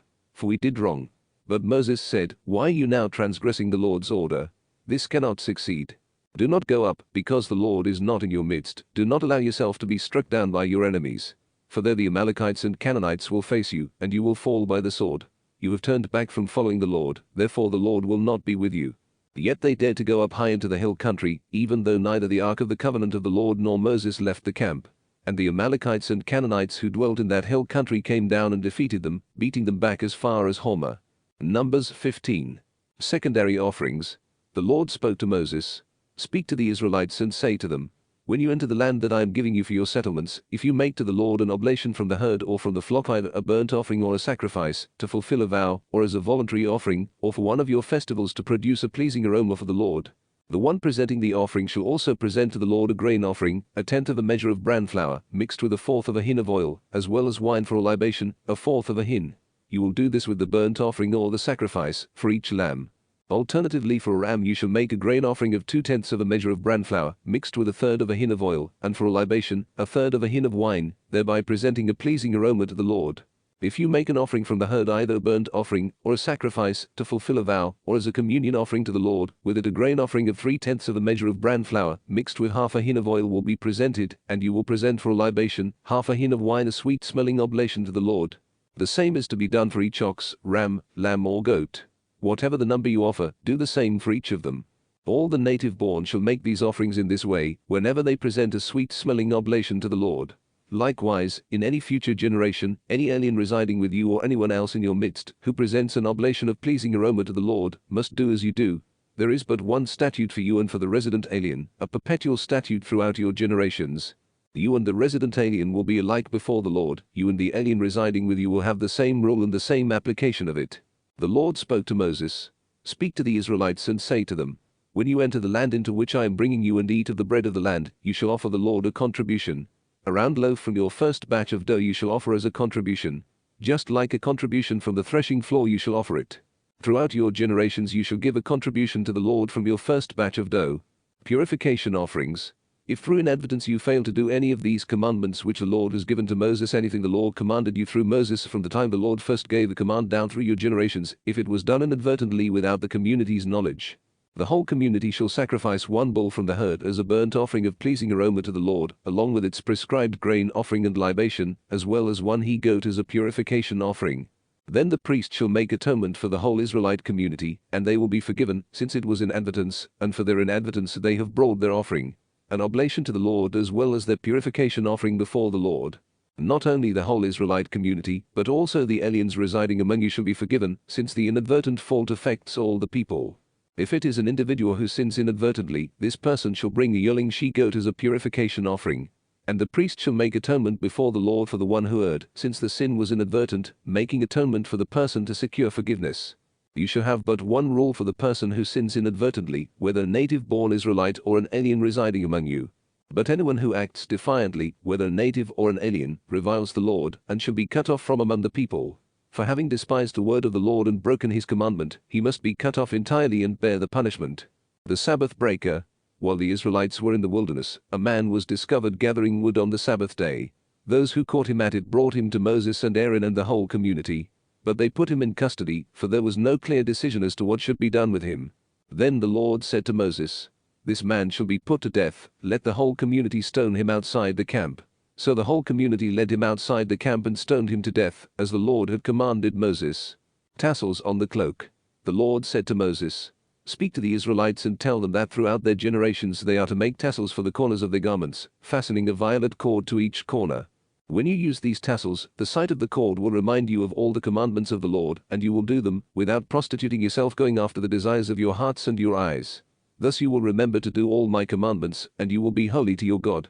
I, the Lord, and your God who brought you out of the land of Egypt to be your God. I, the Lord your God." Numbers 16. Rebellion of Korah. Korah, son of Izhar, son of Kohath, son of Levi, and the Reubenites Dathan and Abiram, sons of Eliab, and On, son of Peleath, son of Reuben, took 250 Israelites who were leaders in the community, members of the council and men of note, and confronted Moses. Holding an assembly against Moses and Aaron, they said, "You go too far. The whole community, all of them, are holy, the Lord is in their midst. Why then should you set yourselves over the Lord's assembly?" When Moses heard this, he fell prostrate. Then he said to Korah and to all his faction, "May the Lord make known tomorrow morning who belongs to him and who is the Holy One, and whom he will have drawn near to him. The one whom he chooses, he will have drawn near to him. Do this. Take your censers, Korah and all his faction, and put fire in them and place incense in them before the Lord tomorrow. He whom the Lord then chooses is the Holy One. You Levites go too far." Moses also said to Korah, "Hear, now, you Levites. Are you not satisfied that the God of Israel has singled you out from the community of Israel, to have you draw near him to maintain the Lord's tabernacle, and to attend upon the community and to serve them? He has allowed you and your Levite kinsmen with you to approach him, and yet you seek the priesthood too. It is therefore against the Lord that you and all your faction are conspiring. As for Aaron, what has he done that you should grumble against him?" Rebellion of Dathan and Abiram. Moses summoned Dathan and Abiram, sons of Eliab, but they answered, "We will not go. Are you not satisfied that you have brought us here from a land flowing with milk and honey, to have us perish in the wilderness, that now you must also lord it over us? Far from bringing us to a land flowing with milk and honey, or giving us fields and vineyards for our inheritance, will you gouge out our eyes? No, we will not go." Then Moses became very angry and said to the Lord, "Pay no attention to their offering. I have never taken a single donkey from them, nor have I wronged any one of them." Korah. Moses said to Korah, "You and all your faction shall appear before the Lord tomorrow, you and they and Aaron too. Then each of you take his own censer, put incense in it, and present it before the Lord, 250 censers, and you and Aaron, each with his own censer, do the same." So each of them took their censers, and laying incense on the fire they had put in them, they took the stand by the entrance of the tent of meeting, along with Moses and Aaron. Then, when Korah had assembled all the community against them at the entrance of the tent of meeting, the glory of the Lord appeared to the entire community, and the Lord said to Moses and Aaron, "Stand apart from this community, that I may consume them at once." But they fell prostrate and exclaimed, "O God, God of the spirits of all living creatures, if one man sins, will you be angry with the whole community?" The Lord answered Moses, "Speak to the community and tell them, withdraw from the area around the tent of Korah, Dathan and Abiram." Punishment of Dathan and Abiram. Moses, followed by the elders of Israel, arose and went to Dathan and Abiram. Then he spoke to the community, "Move away from the tents of these wicked men, and do not touch anything that is theirs. Otherwise you too will be swept away because of all their sins." So they withdrew from the area around the tents of Korah, Dathan and Abiram. When Dathan and Abiram had come out and were standing at the entrance of their tents with their wives, their children, and their little ones, Moses said, "This is how you shall know that the Lord sent me to do all I have done, and that it was not of my own devising. If these die an ordinary death, merely suffering the fate common to all humanity, the Lord has not sent me. But if the Lord makes a chasm, and the ground opens its mouth and swallows them with all belonging to them, and they go down alive to Sheol, then you will know that these men have spurned the Lord." No sooner had he finished saying all this than the ground beneath them split open, and the earth opened its mouth and swallowed them and their families and all of Korah's people with all their possessions. They went down alive to Sheol with all belonging to them, the earth closed over them, and they disappeared from the assembly. But all the Israelites near them fled at their shrieks, saying, "The earth might swallow us too." Punishment of Korah. And fire from the Lord came forth which consumed the 250 men who were offering the incense. Numbers 17.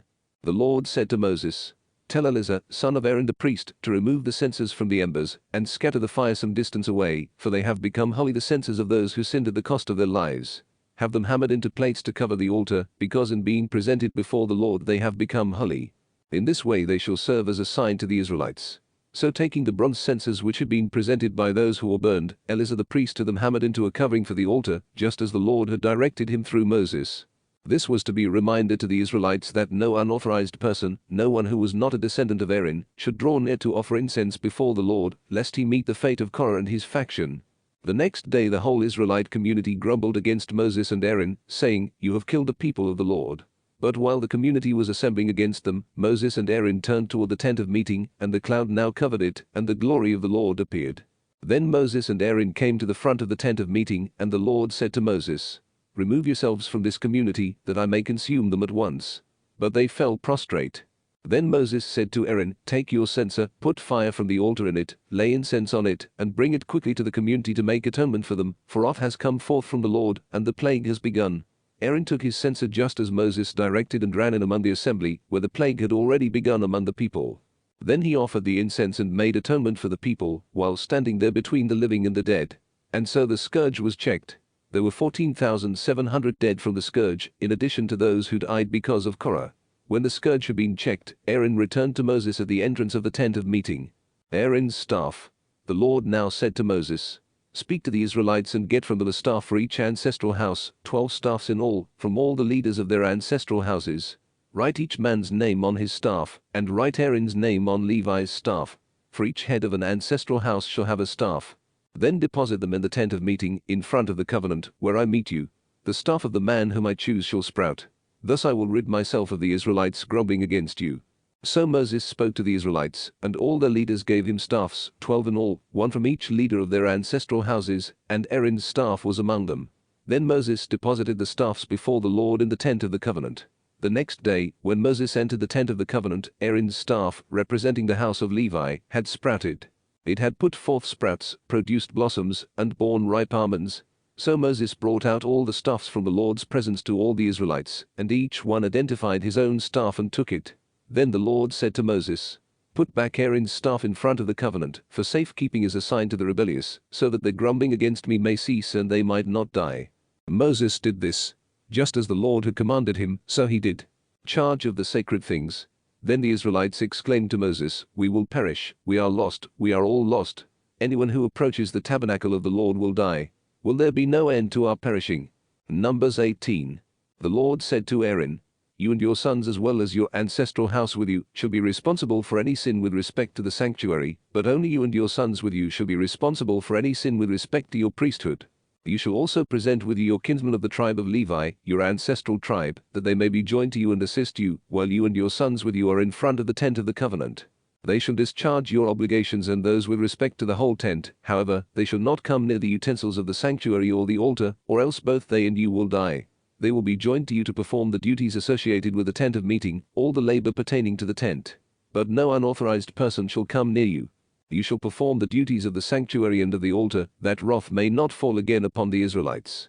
I hereby take your kinsmen, the Levites, from among the Israelites. They are a gift to you, dedicated to the Lord for the labor they perform for the tent of meeting. But you and your sons with you must take care to exercise your priesthood in whatever concerns the altar and the area within the veil. I give you your priesthood as a gift.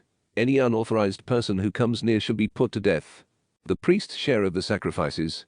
The Lord said to Aaron, "I hereby give to you charge of the contributions made to me, including the various holy offerings of the Israelites. I assign them to you and to your sons as a perquisite, a perpetual due.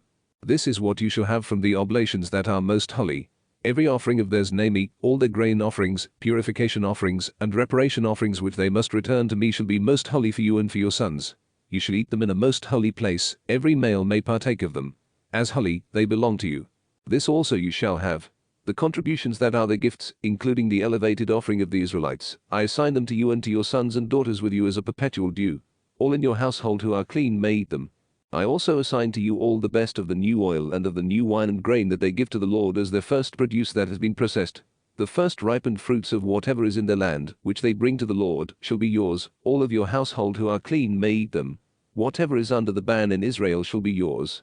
Every living thing that opens the womb, human being and beast alike, such as are to be offered to the Lord, shall be yours, but you must redeem the firstborn of human beings, as well as redeem the firstborn of unclean animals. For the redemption price of a son, when he is a month old, you shall pay the equivalent of 5 silver shekels, according to the sanctuary shekel, that is, 20 gerahs. But the firstborn of cattle, or the firstborn of sheep, or the firstborn of goats you shall not redeem, they are holy. Their blood you must splash on the altar, and their fat you must burn as an oblation of pleasing aroma to the Lord. Their meat, however, shall be yours, just as the brisket of the elevated offering and the right thigh belong to you. As a perpetual due I assign to you and to your sons and daughters with you all the contributions of holy things which the Israelites set aside for the Lord. This is a covenant of salt to last forever before the Lord, for you and for your descendants with you. Then the Lord said to Aaron, You shall not have any heritage in the land, nor hold any portion among them. I will be your portion and your heritage among the Israelites. Tithes due the Levites. To the Levites, however, I hereby assign all tithes in Israel as their heritage in recompense for the labor they perform, the labor pertaining to the tent of meeting. The Israelites may no longer approach the tent of meeting, thereby incurring the penalty of death. Only the Levites are to perform the labor pertaining to the tent of meeting, and they shall incur the penalty for the Israelites' sin. This is a permanent statute for all your generations. But they shall not have any heritage among the Israelites, for I have assigned to the Levites as their heritage the tithes which the Israelites put aside as a contribution to the Lord. That is why I have said, they will not have any heritage among the Israelites. Tithes paid by the Levites. The Lord said to Moses, Speak to the Levites and say to them, When you take from the Israelites the tithes I have assigned you from them as your heritage, you are to make a contribution from them to the Lord, a tithe of the tithe, and your contribution will be credited to you as if it were grain from the threshing floor or new wine from the vat. Thus you too shall make a contribution to the Lord from all the tithes you take from the Israelites, handing over to Aaron the priest the contribution to the Lord. From all the gifts to you, you shall make every contribution due to the Lord from their best parts, that is the part to be consecrated from them. Say to them also, Once you have made your contribution from the best part, the rest of the tithe will be credited to the Levites, as if it were produce of the threshing floor or the produce of the vat. You and your households may eat it anywhere, since it is your recompense in exchange for labor in the tent of meeting. You will incur no punishment when you contribute the best part of it. But do not profane the holy offerings of the Israelites, or else you shall die. Numbers 19. Ashes of the red heifer. The Lord spoke to Moses and Aaron. This is the statute for the ritual which the Lord has commanded. Tell the Israelites to procure for you a red heifer without defect and free from every blemish, and on which no yoke has ever been laid. You will give it to Eleazar the priest, and it will be led outside the camp and slaughtered in his presence. Eleazar the priest will take some of its blood on his finger, and sprinkle it 7 times toward the front of the tent of meeting. Then the heifer will be burned in his sight. It will be burned with its hide and flesh, its blood and dung, and the priest will take cedar wood, hyssop and scarlet yarn, and throw them into the fire in which the heifer is being burned. The priest shall then wash his garments and bath his body in water. Afterward he may enter the camp. The priest remains unclean until the evening. Likewise, the one who burned the heifer shall wash his garments in water, bath his body in water, and be unclean until evening. Then somebody who is clean shall gather up the ashes of the heifer and deposit them in a clean place outside the camp. There they are to be kept to prepare purification water for the Israelite community. This is a purification offering. The one who has gathered up the ashes of the heifer shall also wash his garments and be unclean until evening. This is a permanent statute, both for the Israelites and for the alien residing among them. The use of the ashes. Those who touch the corpse of any human being will be unclean for 7 days. They shall purify themselves with the water on the 3rd and on the 7th day, and then be clean. But if they fail to purify themselves on the 3rd and on the 7th day, they will not become clean. Those who touch the corpse of a human being who dies and who fail to purify themselves defile the tabernacle of the Lord, and these persons shall be cut off from Israel. Since the purification water has not been splashed over them, they remain unclean. Their uncleanness is still on them. This is the ritual. When someone dies in a tent, everyone who enters the tent, as well as everyone already in it, will be unclean for 7 days, and every open vessel with its lid unfastened will be unclean. Moreover, everyone who in the open country touches a person who has been slain by the sword or who has died naturally, or who touches a human bone or a grave, will be unclean for 7 days. For anyone who is thus unclean, ashes shall be taken from the burnt purification offering, and spring water will be poured on them from a vessel. Then someone who is clean will take hyssop, dip it in this water, and sprinkle it on the tent and on all the vessels and persons that were in it, or on the one who touched the bone, the slain person or the other corpse, or the grave. The clean will sprinkle the unclean on the 3rd and on the 7th day, and thus purify them on the 7th day. Then they will wash their garments and bath in water, and in the evening be clean. Those who become unclean and fail to purify themselves, those people will be cut off from the assembly, because they defile the sanctuary of the Lord. The purification water has not been splashed over them, they remain unclean. This will be a permanent statute for you. Those who sprinkled the purification water will wash their garments, and those who come in contact with the purification water will be unclean until evening. Moreover, anything that the unclean person touches becomes unclean itself, and the one who touches such a person becomes unclean until evening. Numbers 20. Death of Miriam. The Israelites, the whole community, arrived in the wilderness of Zin in the first month, and the people stayed at Kadesh. It was here that Miriam died, and here that she was buried. Need for water at Kadesh. Since the community had no water, they held an assembly against Moses and Aaron. The people quarreled with Moses, exclaiming, "Would that we had perished when our kindred perished before the Lord. Why have you brought the Lord's assembly into this wilderness for us and our livestock to die here? Why have you brought us up out of Egypt, only to bring us to this wretched place? It is not a place for grain, nor figs, nor vines, nor pomegranates, and there is no water to drink." But Moses and Aaron went away from the assembly to the entrance of the tent of meeting, where they fell prostrate. Sin of Moses and Aaron. Then the glory of the Lord appeared to them, and the Lord said to Moses, "Take the staff and assemble the community, you and Aaron your brother, and in their presence command the rock to yield its waters. Thereby you will bring forth water from the rock for them, and supply the community and their livestock with water." So Moses took the staff from its place before the Lord, as he was ordered. Then Moses and Aaron gathered the assembly in front of the rock, where he said to them, "Just listen, you rebels. Are we to produce water for you out of this rock?" Then, raising his hand, Moses struck the rock twice with his staff, and water came out in abundance, and the community and their livestock drank. But the Lord said to Moses and Aaron, "Because you did not have confidence in me, to acknowledge my holiness before the Israelites, therefore you shall not lead this assembly into the land I have given them. These are the waters of Meribah, where the Israelites quarreled with the Lord, and through which he displayed his holiness." Edom's refusal. From Kadesh Moses sent messengers to the king of Edom. "Thus says your brother Israel, you know of all the hardships that have befallen us, how our ancestors went down to Egypt, and we stayed in Egypt a long time, and the Egyptians treated us and our ancestors harshly. When we cried to the Lord, he heard our cry and sent an angel who led us out of Egypt. Now here we are at Kadesh, a town at the edge of your territory. Please let us pass through your land. We will not cross any fields or vineyards, nor drink any well water, but we will go straight along the king's highway without turning to the right or to the left, until we have passed through your territory." But Edom answered him, "You shall not pass through here. If you do, I will advance against you with the sword." The Israelites said to him, "We will go up along the highway. If we or our livestock drink any of your water, we will pay for it. It is nothing, just let us pass through on foot." But Edom replied, "You shall not pass through," and advanced against them with a large and heavily armed force. Therefore, since Edom refused to let Israel pass through their territory, Israel turned away from them. Death of Aaron. Setting out from Kadesh, the Israelites, the whole community, came to Mount Hor. There at Mount Hor, on the border of the land of Edom, the Lord said to Moses and Aaron, "Let Aaron be gathered to his people, for he shall not enter the land I have given to the Israelites, because you both rebelled against my directions at the waters of Meribah. Take Aaron and Eleazar his son and bring them up on Mount Hor.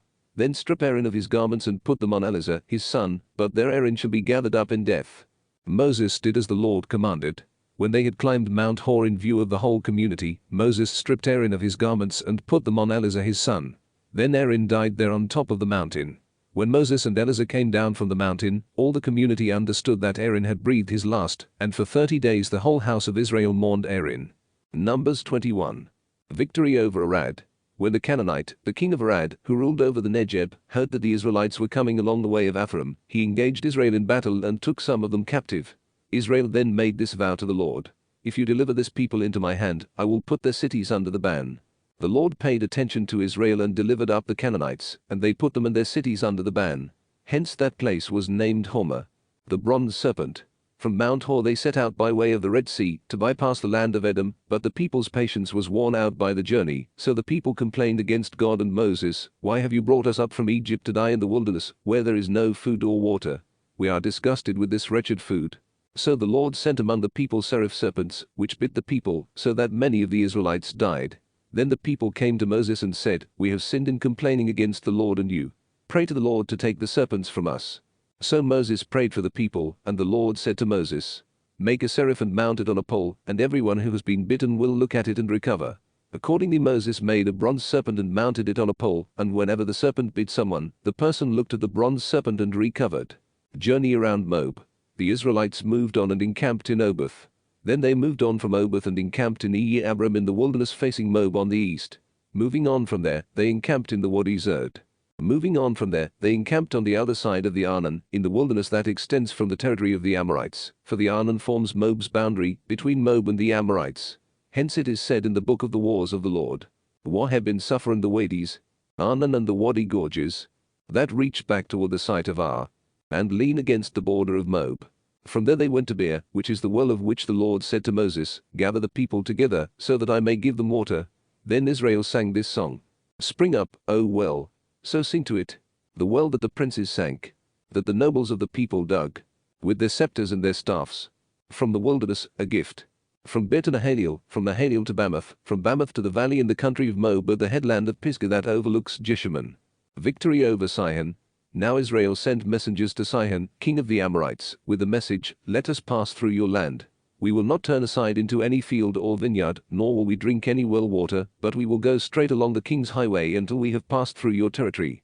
Sihon, however, would not permit Israel to pass through his territory, but mustered all his forces and advanced against Israel into the wilderness.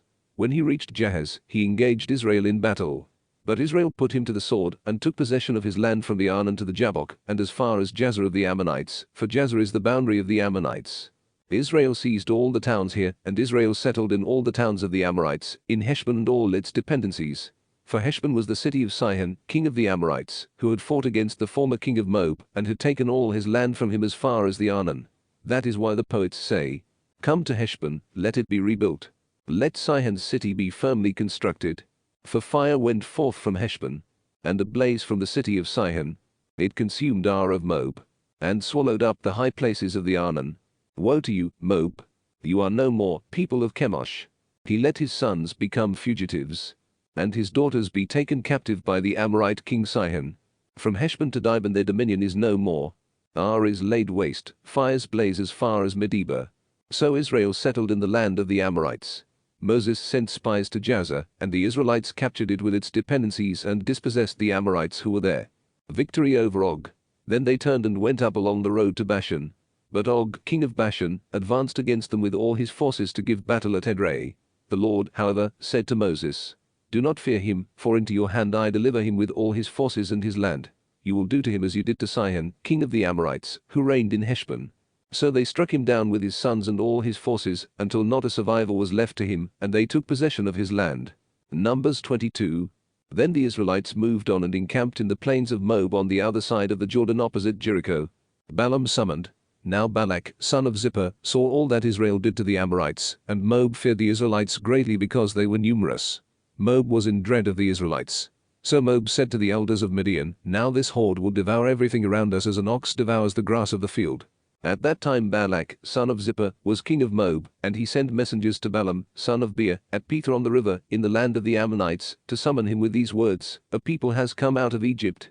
They have covered up the earth and are settling down opposite me. Now come, curse this people for me, since they are stronger than I am. Perhaps I may be able to defeat them and drive them out of the land. For I know that whoever you bless is blessed, and whoever you curse is cursed. So the elders of Moab and the elders of Midian, themselves experts in divination, left and went to Balaam, to whom they gave Balak's message. He said to them, stay here overnight, and I will give you whatever answer the Lord gives me. So the princes of Moab lodged with Balaam. Then God came to Balaam and said, who are these men with you? Balaam answered God, Balak, son of Zippor, king of Moab, sent me the message. This people that has come out of Egypt has covered up the earth. Now come, lay curse on them for me, perhaps I may be able to fight them and drive them out. But God said to Balaam, do not go with them and do not curse this people, for they are blessed. The next morning Balaam arose and told the princes of Balak, go back to your own country, for the Lord has refused to let me go with you. So the princes of Moab went back to Balak with the report, Balaam refused to come with us. Second appeal to Balaam. Balak yet again sent princes, who were more numerous and more distinguished than the others. On coming to Balaam they told him, thus says Balak, son of Zippor, please do not refuse to come to me. I will reward you very handsomely and will do anything you ask of me. Come, lay a curse on this people for me. But Balaam replied to Balak's servants, even if Balak gave me his house full of silver and gold, I could not do anything, small or great, contrary to the command of the Lord, my God. But you two stay here overnight, so that I may learn what else the Lord may say to me. That night God came to Balaam and said to him, if these men have come to summon you, go back with them, yet only on the condition that you do exactly as I tell you. So the next morning when Balaam arose, he saddled his donkey and went off with the princes of Moab.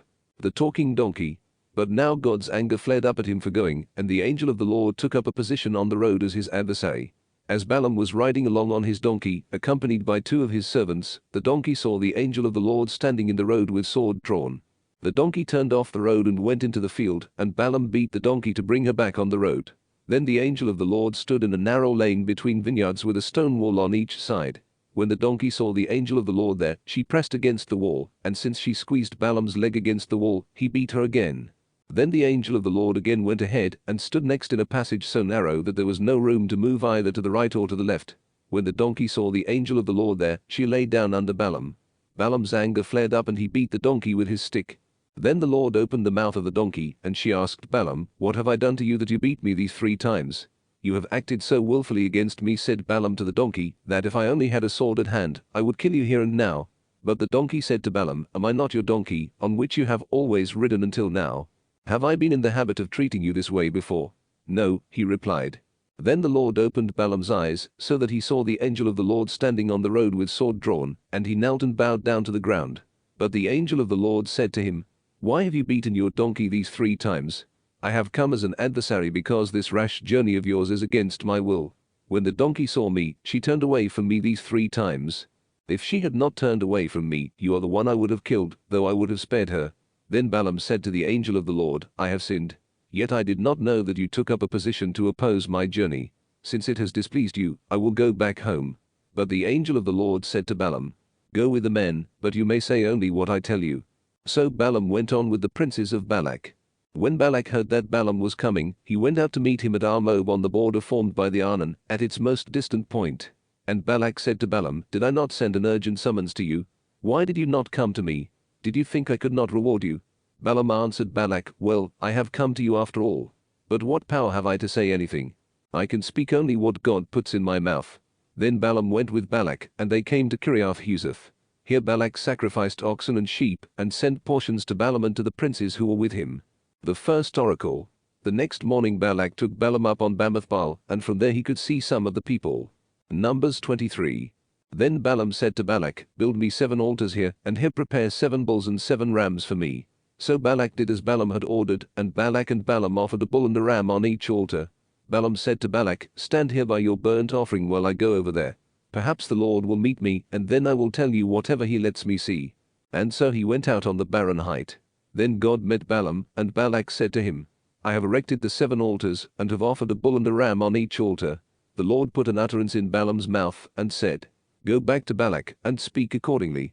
So he went back to Balak, who was still standing by his burnt offering together with all the princes of Moab. Then Balaam recited his poem. "From Aram Balak has led me here, Moab's king, from the mountains of Kedem. Come, curse for me Jacob. Come, denounce Israel.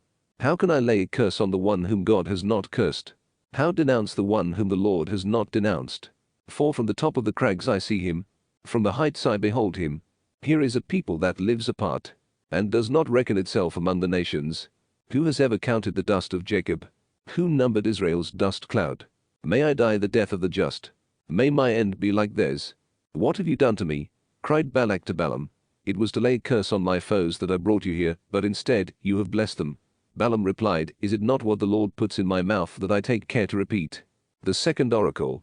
Then Balak said to him, "Please come with me to another place from which you can see them, but you will see only some, not all of them, and from there lay a curse on them for me." So he brought him to a lookout post on the top of Pisgah, where he built 7 altars and offered a bull and a ram on each of them. Balaam then said to Balak, "Stand here by your burnt offering, while I seek a meeting over there." Then the Lord met Balaam, and, having put an utterance in his mouth, said to him, "Return to Balak, and speak accordingly." So he went to Balak, who was still standing by his burnt offering together with the princes of Moab. When Balak asked him, "What did the Lord say?" Balaam recited his poem. "Rise, Balak, and listen. Give ear to my testimony, son of Zippor. God is not a human being who speaks falsely, nor a mortal who feels regret. Is God one to speak and not act, to decree and not bring it to pass? I was summoned to bless. I will bless, I cannot revoke it. Misfortune I do not see in Jacob, nor do I see misery in Israel. The Lord, their God, is with them. Among them is the war cry of their king. They have the like of a wild ox's horns. God who brought them out of Egypt. No, there is no augury against Jacob, nor divination against Israel. Now it is said of Jacob, of Israel, look what God has done. Here is a people that rises up like a lioness, and gets up like a lion. It does not rest till it has devoured its prey, and has drunk the blood of the slain. Neither lay a curse on them, nor bless them, said Balak to Balaam. But Balaam answered Balak, Did I not tell you, everything the Lord tells me I must do? The third oracle. Then Balak said to Balaam, "Come, let me bring you to another place, perhaps God will approve of your laying a curse on them for me from there." So he took Balaam to the top of Peor, that overlooks Jeshimon. Balaam then said to Balak, "Build me 7 altars here, and here prepare for me 7 bulls and 7 rams." And Balak did as Balaam had ordered, offering a bull and a ram on each altar. Numbers 24. Balaam, however, perceiving that the Lord was pleased to bless Israel, did not go aside as before to seek omens, but turned his gaze toward the wilderness. When Balaam looked up and saw Israel encamped, tribe by tribe, the Spirit of God came upon him, and he recited his poem. The oracle of Balaam, son of Beor. The oracle of the man whose eye is true. The oracle of one who hears what God says, and knows what the Most High knows. Of one who sees what the Almighty sees, in rapture and with eyes unveiled. How pleasant are your tents, Jacob! Your encampments, Israel. Like palm trees spread out. Like gardens beside a river. Like aloes the Lord planted. Like cedars beside water. Water will drip from their buckets. Their seed will have plentiful water. Their king will rise higher than Agag, and their dominion will be exalted. They have the like of a wild ox's horns. God who brought them out of Egypt. They will devour hostile nations, break their bones, and crush their loins. Crouching, they lie like a lion, or like a lioness, who will arouse them? Blessed are those who bless you, and cursed are those who curse you. In a blaze of anger at Balaam, Balak clapped his hands and said to him, "It was to lay a curse on my foes that I summoned you here, yet 3 times now you have actually blessed them. Now flee to your home. I promised to reward you richly, but the Lord has withheld the reward from you." Balaam replied to Balak, "Did I not even tell the messengers whom you sent to me, even if Balak gave me his house full of silver and gold, I could not of my own accord do anything, good or evil, contrary to the command of the Lord. Whatever the Lord says I must say." The 4th oracle. But now that I am about to go to my own people, let me warn you what this people will do to your people in the days to come. Then he recited his poem. The oracle of Balaam, son of Beor. The oracle of the man whose eye is true. The oracle of one who hears what God says, and knows what the Most High knows. Of one who sees what the Almighty sees, in rapture and with eyes unveiled. I see him, though not now. I observe him, though not near. A star shall advance from Jacob, and a scepter shall rise from Israel. That will crush the brows of Moab, and the skull of all the Sephites. Edom will be dispossessed, and no survivor is left in Seir. Israel will act boldly, and Jacob will rule his foes. Upon seeing Amalek, Balaam recited his poem. First of the nations is Amalek, but their end is to perish forever. Upon seeing the Kenites, he recited his poem. Though your dwelling is safe, and your nest is set on a cliff, yet Cain will be destroyed, when Asa takes you captive. Upon seeing the Ishmaelites, he recited his poem. Alas, who shall survive of Ishmael, to deliver them from the hands of the Kittim? When they have conquered Asa and conquered Eber, they too shall perish forever. Then Balaam set out on his journey home, and Balak also went his way. Numbers 25. Worship of Baal of Peor. While Israel was living at Shittim, the people profaned themselves by prostituting themselves with the Moabite women. These then invited the people to the sacrifices of their God, and the people ate of the sacrifices and bowed down to their God. Israel thereby attached itself to the Baal of Peor, and the Lord's anger flared up against Israel.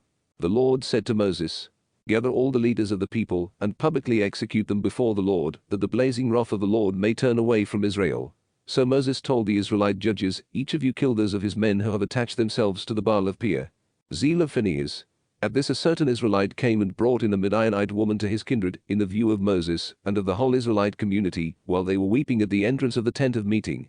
When Phinehas, son of Eleazar, son of Aaron the priest, saw this, he rose up from the assembly, and taking a spear in his hand, followed the Israelite into the tent, where he pierced the 2 of them, the Israelite and the woman.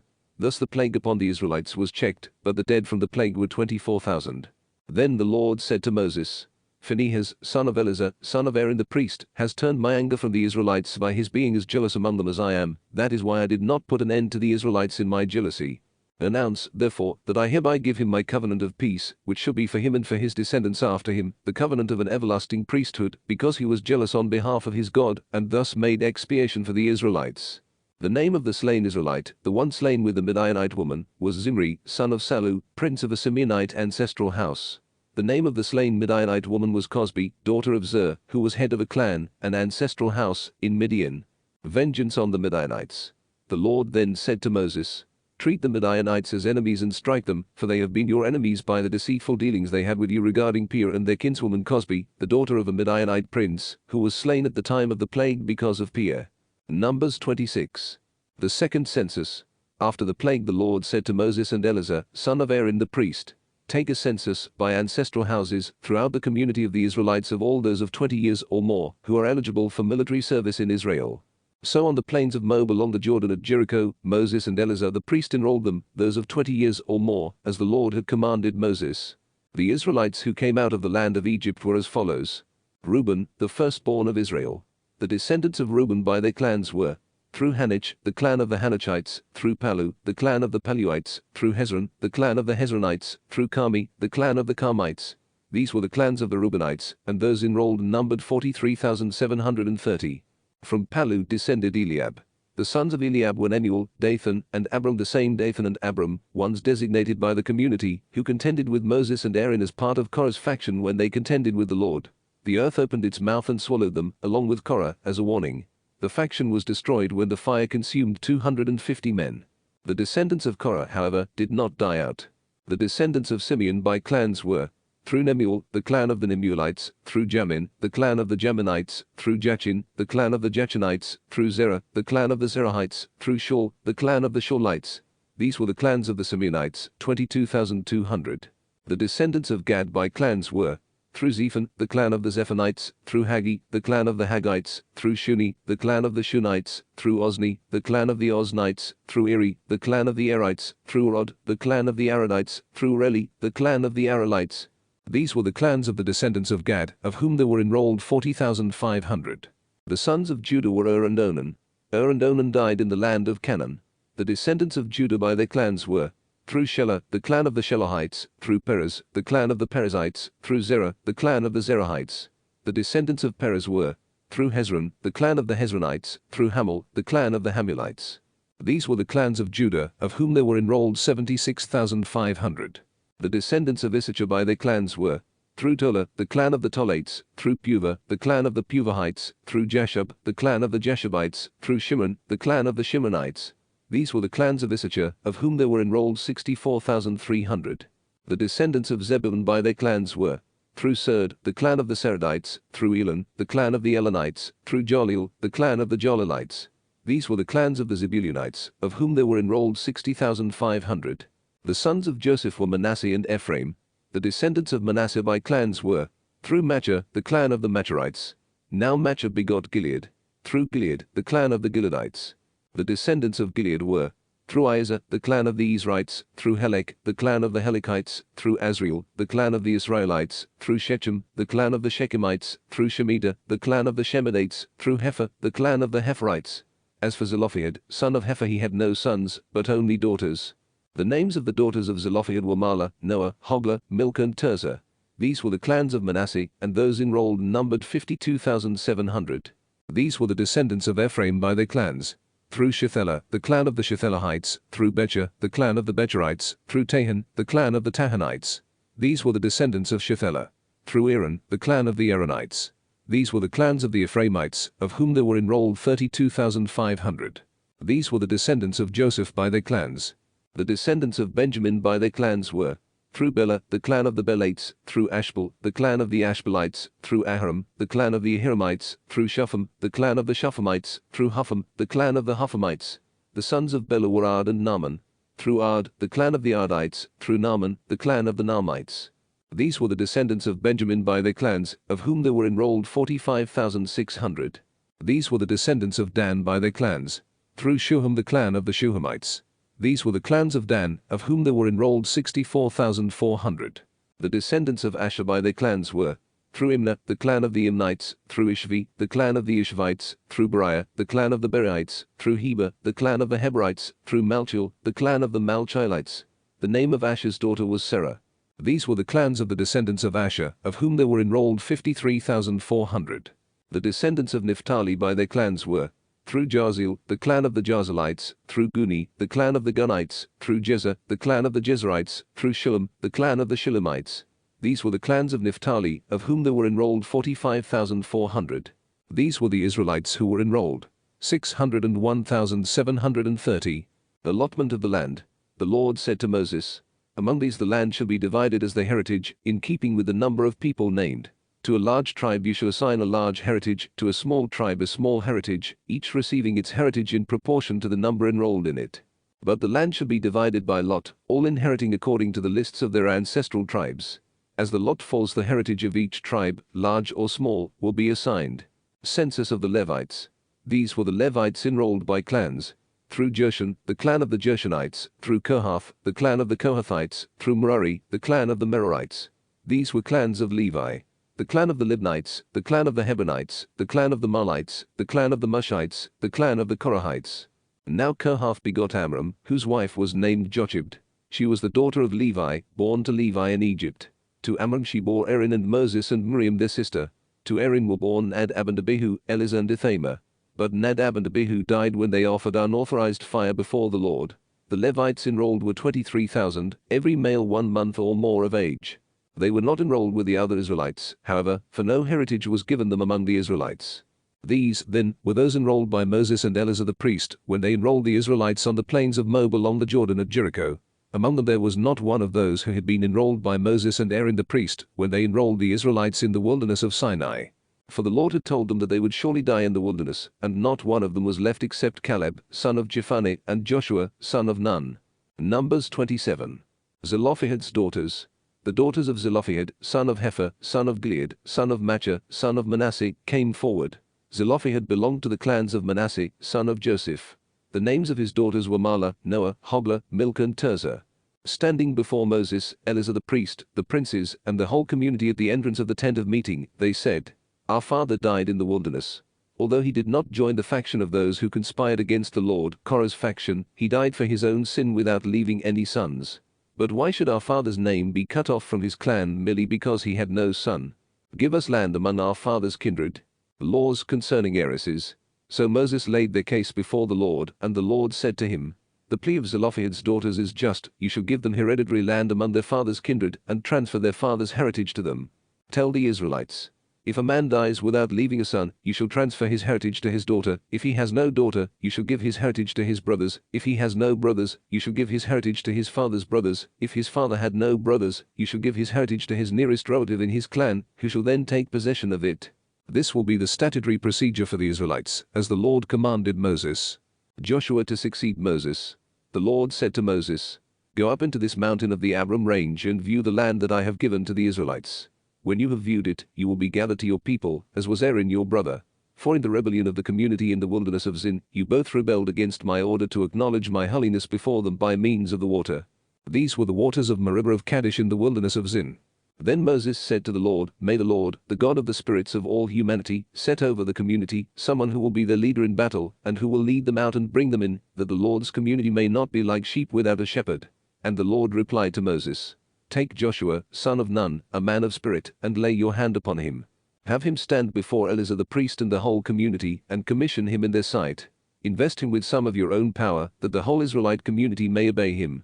He shall present himself to Eleazar the priest, who will seek for him the decision of the Urim in the Lord's presence, and as it directs Joshua, all the Israelites with him, and the whole community will go out for battle, and as it directs, they will come in." Moses did as the Lord had commanded him. Taking Joshua and having him stand before Eleazar the priest and the whole community, he laid his hands on him and commissioned him, as the Lord had directed through Moses. Numbers 28. General sacrifices. The Lord said to Moses, "Give the Israelites this commandment. At their prescribed times, you will be careful to present to me the food offerings that are due me, oblations of pleasing aroma to me, each morning and evening. You will tell them therefore, this is the oblation which you will offer to the Lord. 2 unblemished yearling lambs each day as the regular burnt offering, offering 1 lamb in the morning and the other during the evening twilight, each with a grain offering of 1/10 of an ephah of bran flour, mixed with 1/4 of a hin of oil of crushed olives. This is the regular burnt offering that was made at Mount Sinai for a pleasing aroma, an oblation to the Lord. And as the libation for the first lamb, you will make a libation to the Lord in the sanctuary of 1/4 of a hin of strong drink. The other lamb you will offer during the evening twilight, making the same grain offering and the same libation as in the morning, as an oblation of pleasing aroma to the Lord. On the Sabbath day, 2 unblemished yearling lambs, with a grain offering of 2/10 of an ephah of bran flour mixed with oil, and its libation. This is the Sabbath burnt offering each Sabbath, in addition to the regular burnt offering and its libation. At the new moon feast, On your new moons you will offer as a burnt offering to the Lord 2 bulls of the herd, 1 ram, and 7 unblemished yearling lambs, with 3/10 of an ephah of bran flour, mixed with oil as the grain offering for each bull, 2/10 of an ephah of bran flour, mixed with oil as the grain offering for the ram, and 1/10 of an ephah of bran flour mixed with oil as the grain offering for each lamb, a burnt offering with a pleasing aroma, an oblation to the Lord. The libations will consist of a half a hin of wine for each bull, a third of a hin for the ram, and a fourth of a hin for each lamb. This is the burnt offering for the new moon, for every new moon through the months of the year. Moreover, there will be 1 goat for a purification offering to the Lord. It will be offered in addition to the regular burnt offering and its libation. At the Passover, the 14th day of the first month is the Passover of the Lord, and the 15th day of this month is the pilgrimage feast. For 7 days unleavened bread is to be eaten. On the first day you will declare a holy day, and you shall do no heavy work. You will offer an oblation, a burnt offering to the Lord. 2 bulls of the herd, 1 ram, and 7 yearling lambs that you are sure are unblemished. Their grain offerings will be of bran flour mixed with oil. You will offer 3/10 of an ephah for each bull, and 2/10 for the ram. You will offer 1/10 for each of the 7 lambs, and 1 goat as a purification offering to make atonement for yourselves. These offerings you will make in addition to the morning burnt offering, which is part of the regular burnt offering. You will make exactly the same offerings each day for 7 days as food offerings, oblations of pleasing aroma to the Lord. They will be offered in addition to the regular burnt offering with its libation. On the 7th day you will declare a holy day. You shall do no heavy work. At Pentecost, on the day of first fruits, on your feast of weeks, when you present to the Lord an offering of new grain, you will declare a holy day. You shall do no heavy work. You will offer burnt offering for a pleasing aroma to the Lord. 2 bulls of the herd, 1 ram, and 7 yearling lambs that you are sure are unblemished. Their grain offerings will be of bran flour mixed with oil. 3/10 of an ephah for each bull, 2/10 for the ram, and 1/10 for each of the 7 lambs. 1 goat will be for a purification offering to make atonement for yourselves. You will make these offerings, together with their libations, in addition to the regular burnt offering with its grain offering. Numbers 29. On New Year's Day, in the 7th month on the first day you will declare a holy day, and do no heavy work. It shall be a day on which you sound the trumpet. You will offer a burnt offering for a pleasing aroma to the Lord. 1 bull of the herd, 1 ram, and 7 unblemished yearling lambs. Their grain offerings will be of bran flour mixed with oil. 3/10 of an ephah for the bull, 2/10 for the ram, and 1/10 for each of the 7 lambs. 1 goat will be a purification offering to make atonement for yourselves.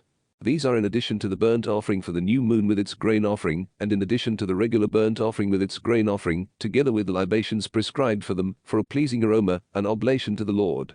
On the Day of Atonement, on the 10th day of this 7th month you will declare a holy day, humble yourselves, and do no sort of work.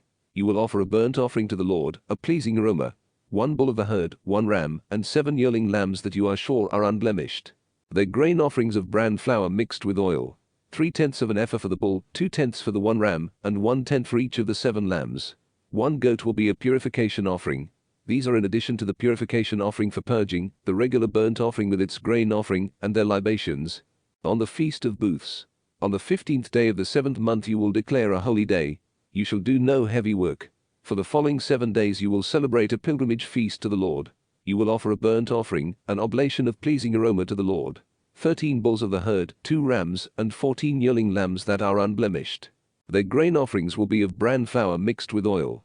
3/10 of an ephah for each of the 13 bulls, 2/10 for each of the 2 rams, and 1/10 for each of the 14 lambs. 1 goat will be a purification offering. These are in addition to the regular burnt offering with its grain offering and libation. On the 2nd day, 12 bulls of the herd, 2 rams, and 14 unblemished yearling lambs, with the grain offerings and libations for the bulls, rams and lambs in their prescribed number, as well as 1 goat as a purification offering, besides the regular burnt offering with its grain offering and libation.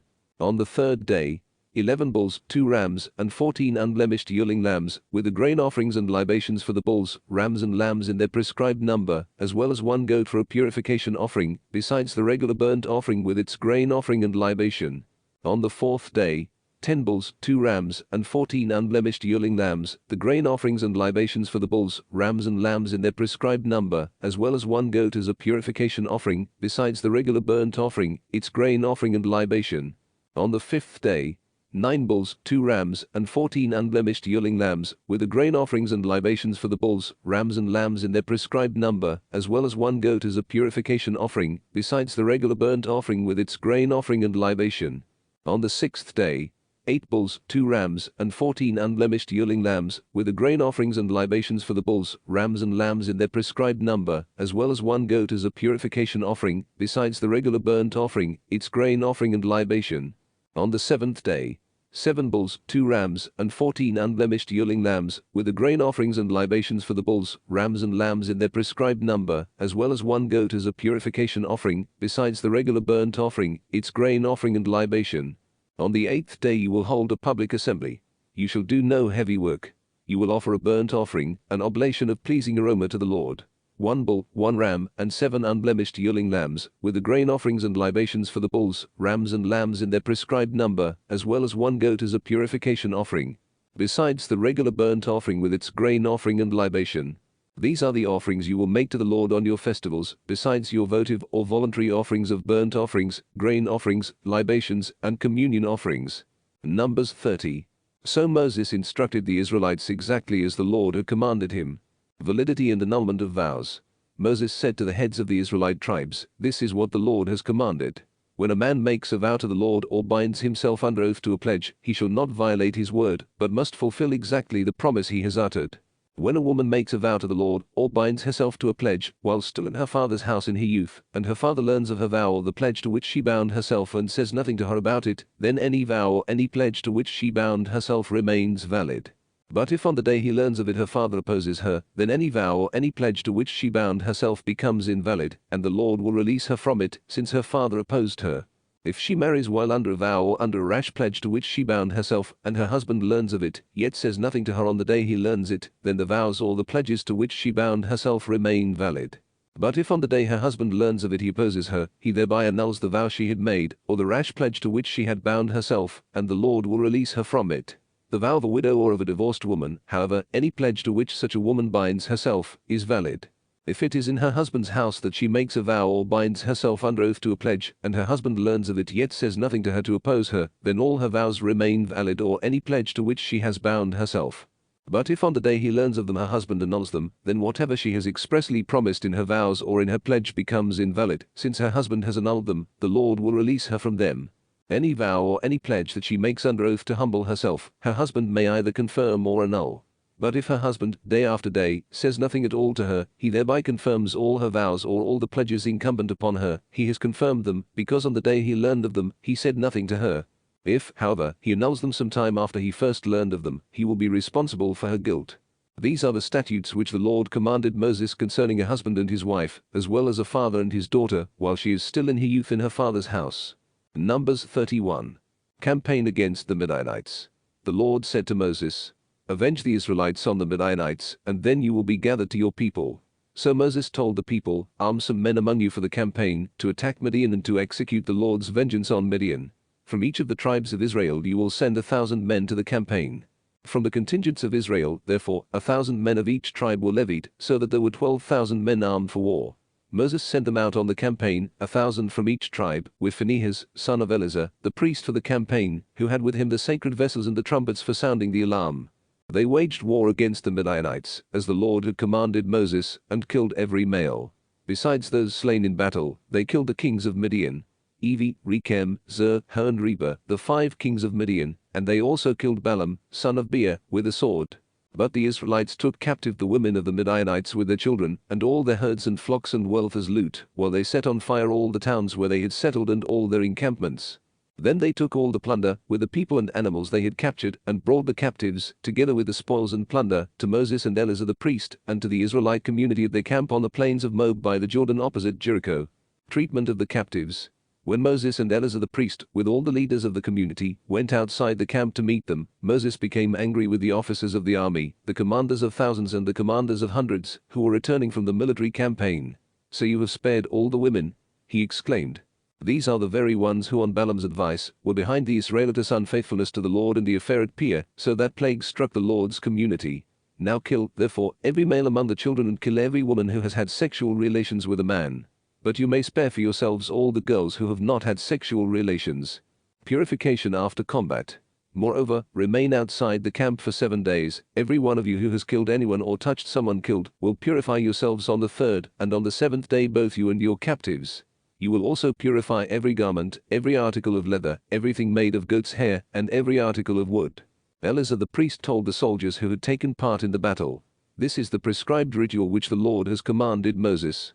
Gold, silver, bronze, iron, tin and lead, whatever can stand fire you shall put into the fire, that it may become clean. However, it must also be purified with water of purification.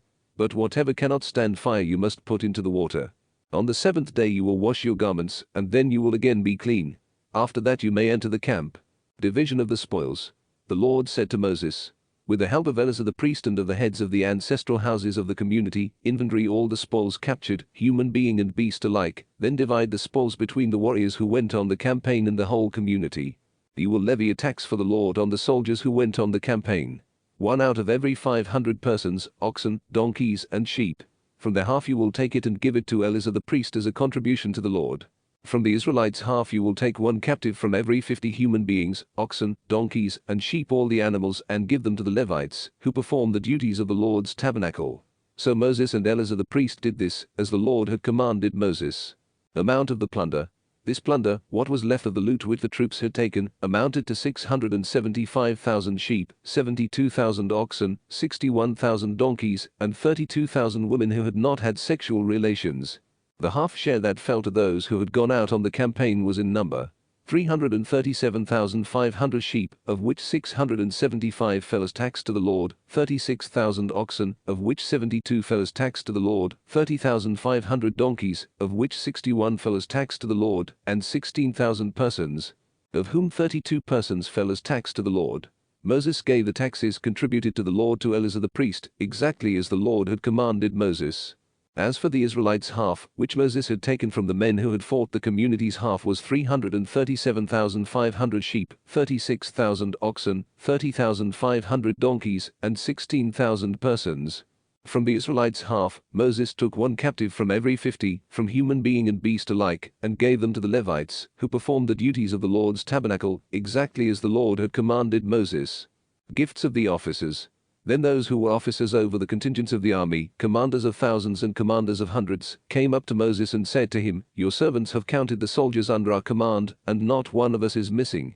So, we have brought as an offering to the Lord articles of gold, that each of us has picked up anklets, bracelets, rings, earrings, or pendants to make atonement for ourselves before the Lord."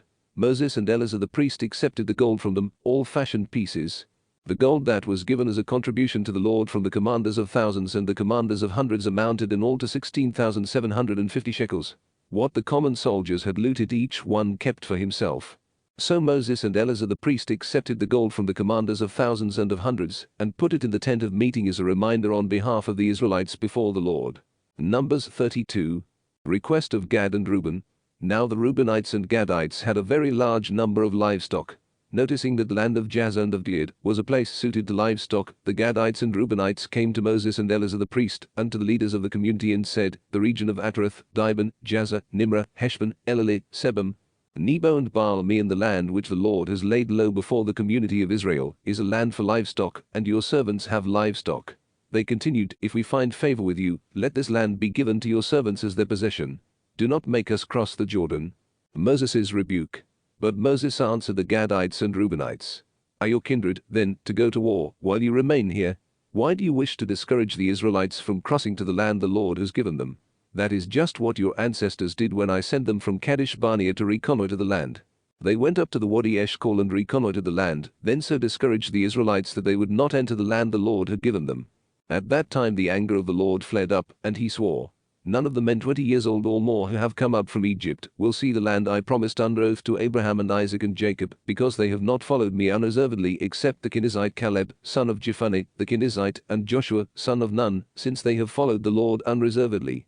So the anger of the Lord flared up against the Israelites, and he made them wander in the wilderness 40 years, until the whole generation that had done evil in the sight of the Lord had disappeared.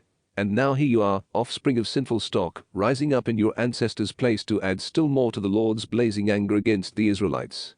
If you turn away from following him, he will again abandon them in the wilderness, and you will bring about the ruin of this entire people." Counter-proposal.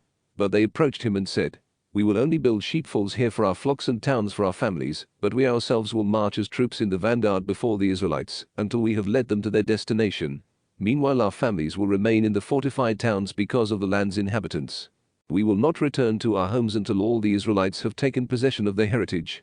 But we will not claim any heritage with them across the Jordan and beyond, because we have received a heritage for ourselves on the eastern side of the Jordan." Agreement reached.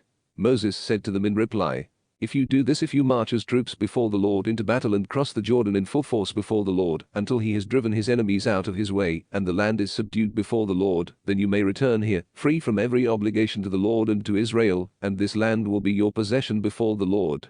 But if you do not do this, you will have sinned against the Lord, and you can be sure that the consequences of your sin will overtake you. Build the towns, then, for your families, and the folds for your flocks, but fulfill what you have promised." The Gadites and Reubenites answered Moses, "Your servants will do as my Lord commands. While our wives and children, our livestock and other animals remain there in the towns of Gilead, all your servants will go across as armed troops before the Lord to battle, just as my Lord says." So Moses gave this command in regard to Eleazar the priest, to Joshua, son of Nun, and to the heads of the ancestral houses of the Israelite tribes. He said to them, "If all the Gadites and Reubenites cross the Jordan with you in full force before the Lord into battle, the land will be subdued before you, and you will give them Gilead as a possession. But if they will not go across in force with you before the Lord, you will bring their wives and children and livestock across before you into Canaan, and they will possess a holding among you in the land of Canaan." To this the Gadites and Reubenites replied, "We will do what the Lord has ordered your servants. We ourselves will go across in force before the Lord into the land of Canaan, but we will retain our hereditary property on this side of the Jordan." So Moses gave them the Gadites and Reubenites, as well as half the tribe of Manasseh, son of Joseph, the kingdom of Sihon, king of the Amorites, and the kingdom of Og, king of Bashan, the land with its towns, and the districts of the surrounding towns. The Gadites rebuilt the cities of Dibon, Ataroth, Aroer, Atroth Shophan, Jazer, Jogbeha, Beth Nimrah and Beth Haran, fortified cities and sheepfolds. The Reubenites rebuilt Heshbon, Eleleh, Kiriathaim, Nebo, Baal-meon, names to be changed, and Sibmah. These towns, which they rebuilt, they called by their old names. Other conquests. The descendants of Machir, son of Manasseh, went to Gilead and captured it, dispossessing the Amorites who were there. Moses gave Gilead to Machir, son of Manasseh, and he settled there. Jair, a descendant of Manasseh, went and captured their 10 villages, and called them Havoth-jair. NABRE went and captured Kenath with its dependencies, and called it NABRE after his own name. Numbers 33. Stages of the journey. The following are the stages by which the Israelites went out by companies from the land of Egypt, under the guidance of Moses and Aaron. Moses recorded the starting points of the various stages at the direction of the Lord. These are the stages according to their starting points. They set out from Ramesses in the first month, on the 15th day of the first month. On the day after the Passover the Israelites went forth in triumph, in view of all Egypt, while the Egyptians buried those whom the Lord had struck down, every firstborn, on their gods, from Egypt to Sinai. Setting out from Ramesses, the Israelites camped at Succoth. Setting out from Succoth, they camped at Etham near the edge of the wilderness. Setting out from Etham, they turned back to Pi-hahiroth, which is opposite Baal-zephon, and they camped opposite Migdol. Setting out from Pi-hahiroth, they crossed over through the sea into the wilderness, and after they traveled a 3 days' journey in the wilderness of Etham, they camped at Marah. Setting out from Marah, they came to Elam. At Elam there were 12 springs of water and 70 palm trees, and they camped there. Setting out from Elam, they camped beside the Red Sea. Setting out from the Red Sea, they camped in the wilderness of Sin. Setting out from the wilderness of Sin, they camped at Dophkah. Setting out from Dophkah, they camped at Alush. Setting out from Alush, they camped at Rephidim, where there was no water for the people to drink. Setting out from Rephidim, they camped in the wilderness of Sinai. From Sinai to Kadesh. Setting out from the wilderness of Sinai, they camped at Kibroth-Hattaavah. Setting out from Kibroth-Hattaavah, they camped at Hazeroth. Setting out from Hazeroth, they camped at Rithmah. Setting out from Rithmah, they camped at Rimmon-Perez. Setting out from Rimmon-Perez, they camped at Libnah. Setting out from Libnah, they camped at Rissah. Setting out from Rissah, they camped at Kehilatha. Setting out from Kehilatha, they camped at Mount Shephar.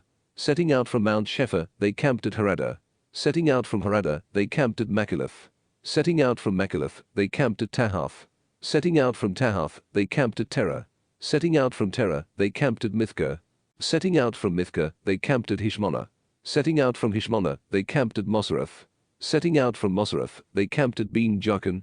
Setting out from Ben-Jaakan, they camped at Mount Gidgad. Setting out from Mount Gidgad, they camped at Jotbatha. Setting out from Jotbatha, they camped at Abronah. Setting out from Abronah, they camped at Ezion-Geber. Setting out from Ezion-Geber, they camped in the wilderness of Zin, that is, Kadesh. From Kadesh to the plains of Moab.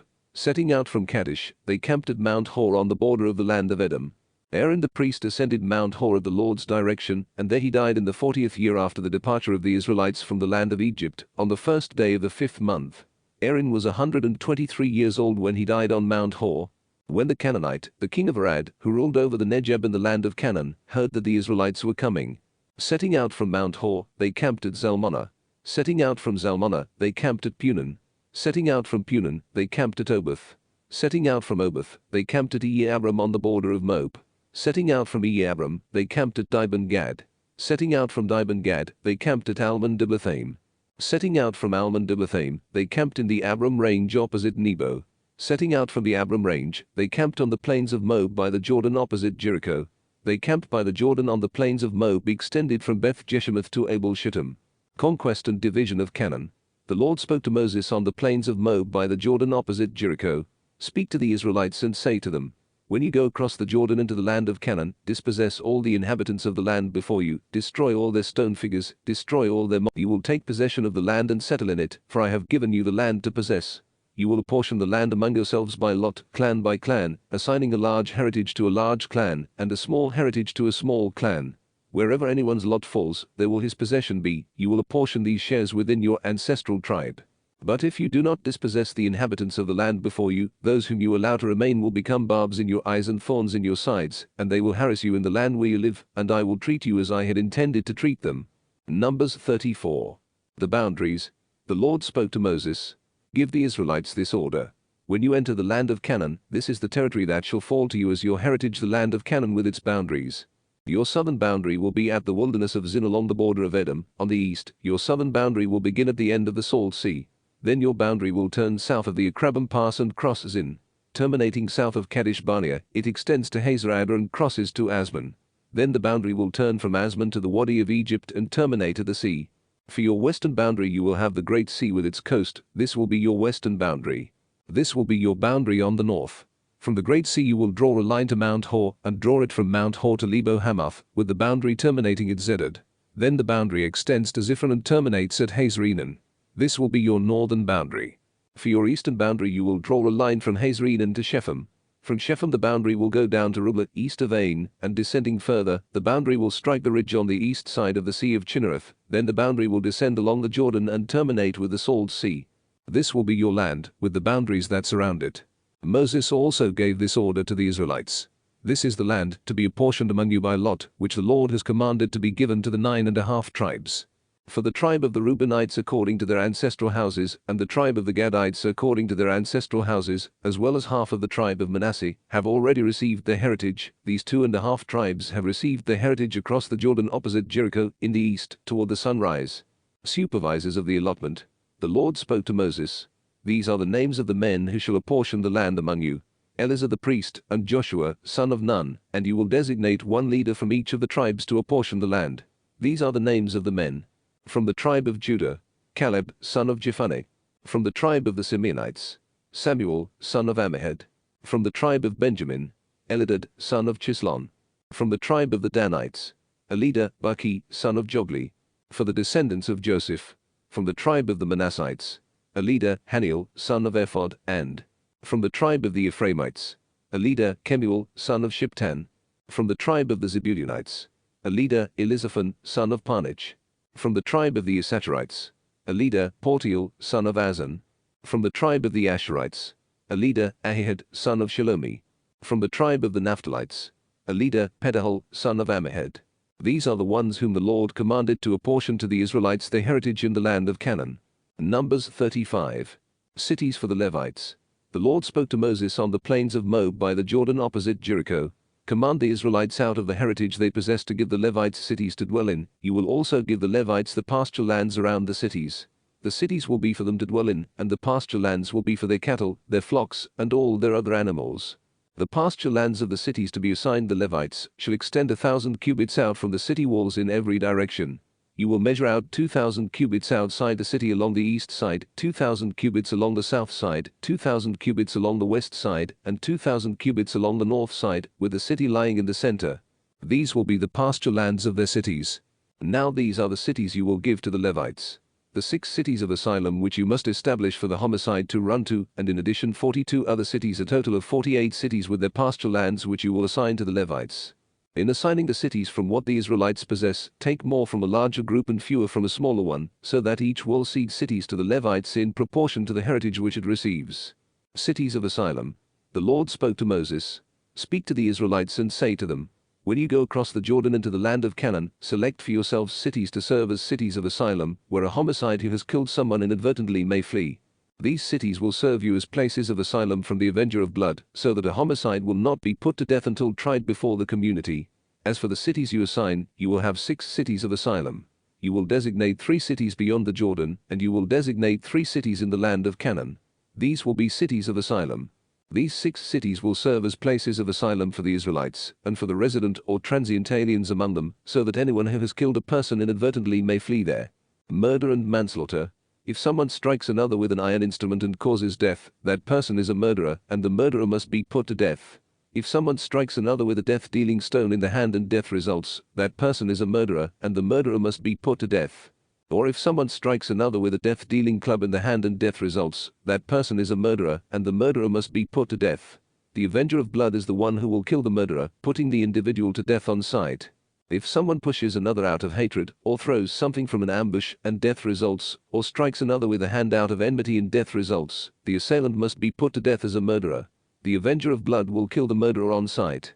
However, if someone pushes another without malice aforethought, or without lying in ambush throws some object at another, or without seeing drops upon another some death-dealing stone and death results, although there was neither enmity nor malice, then the community will judge between the assailant and the avenger of blood, in accordance with these norms. The community will deliver the homicide from the avenger of blood, and the community will return the homicide to the city of asylum where the latter had fled, and the individual will stay there until the death of the high priest, who has been anointed with sacred oil.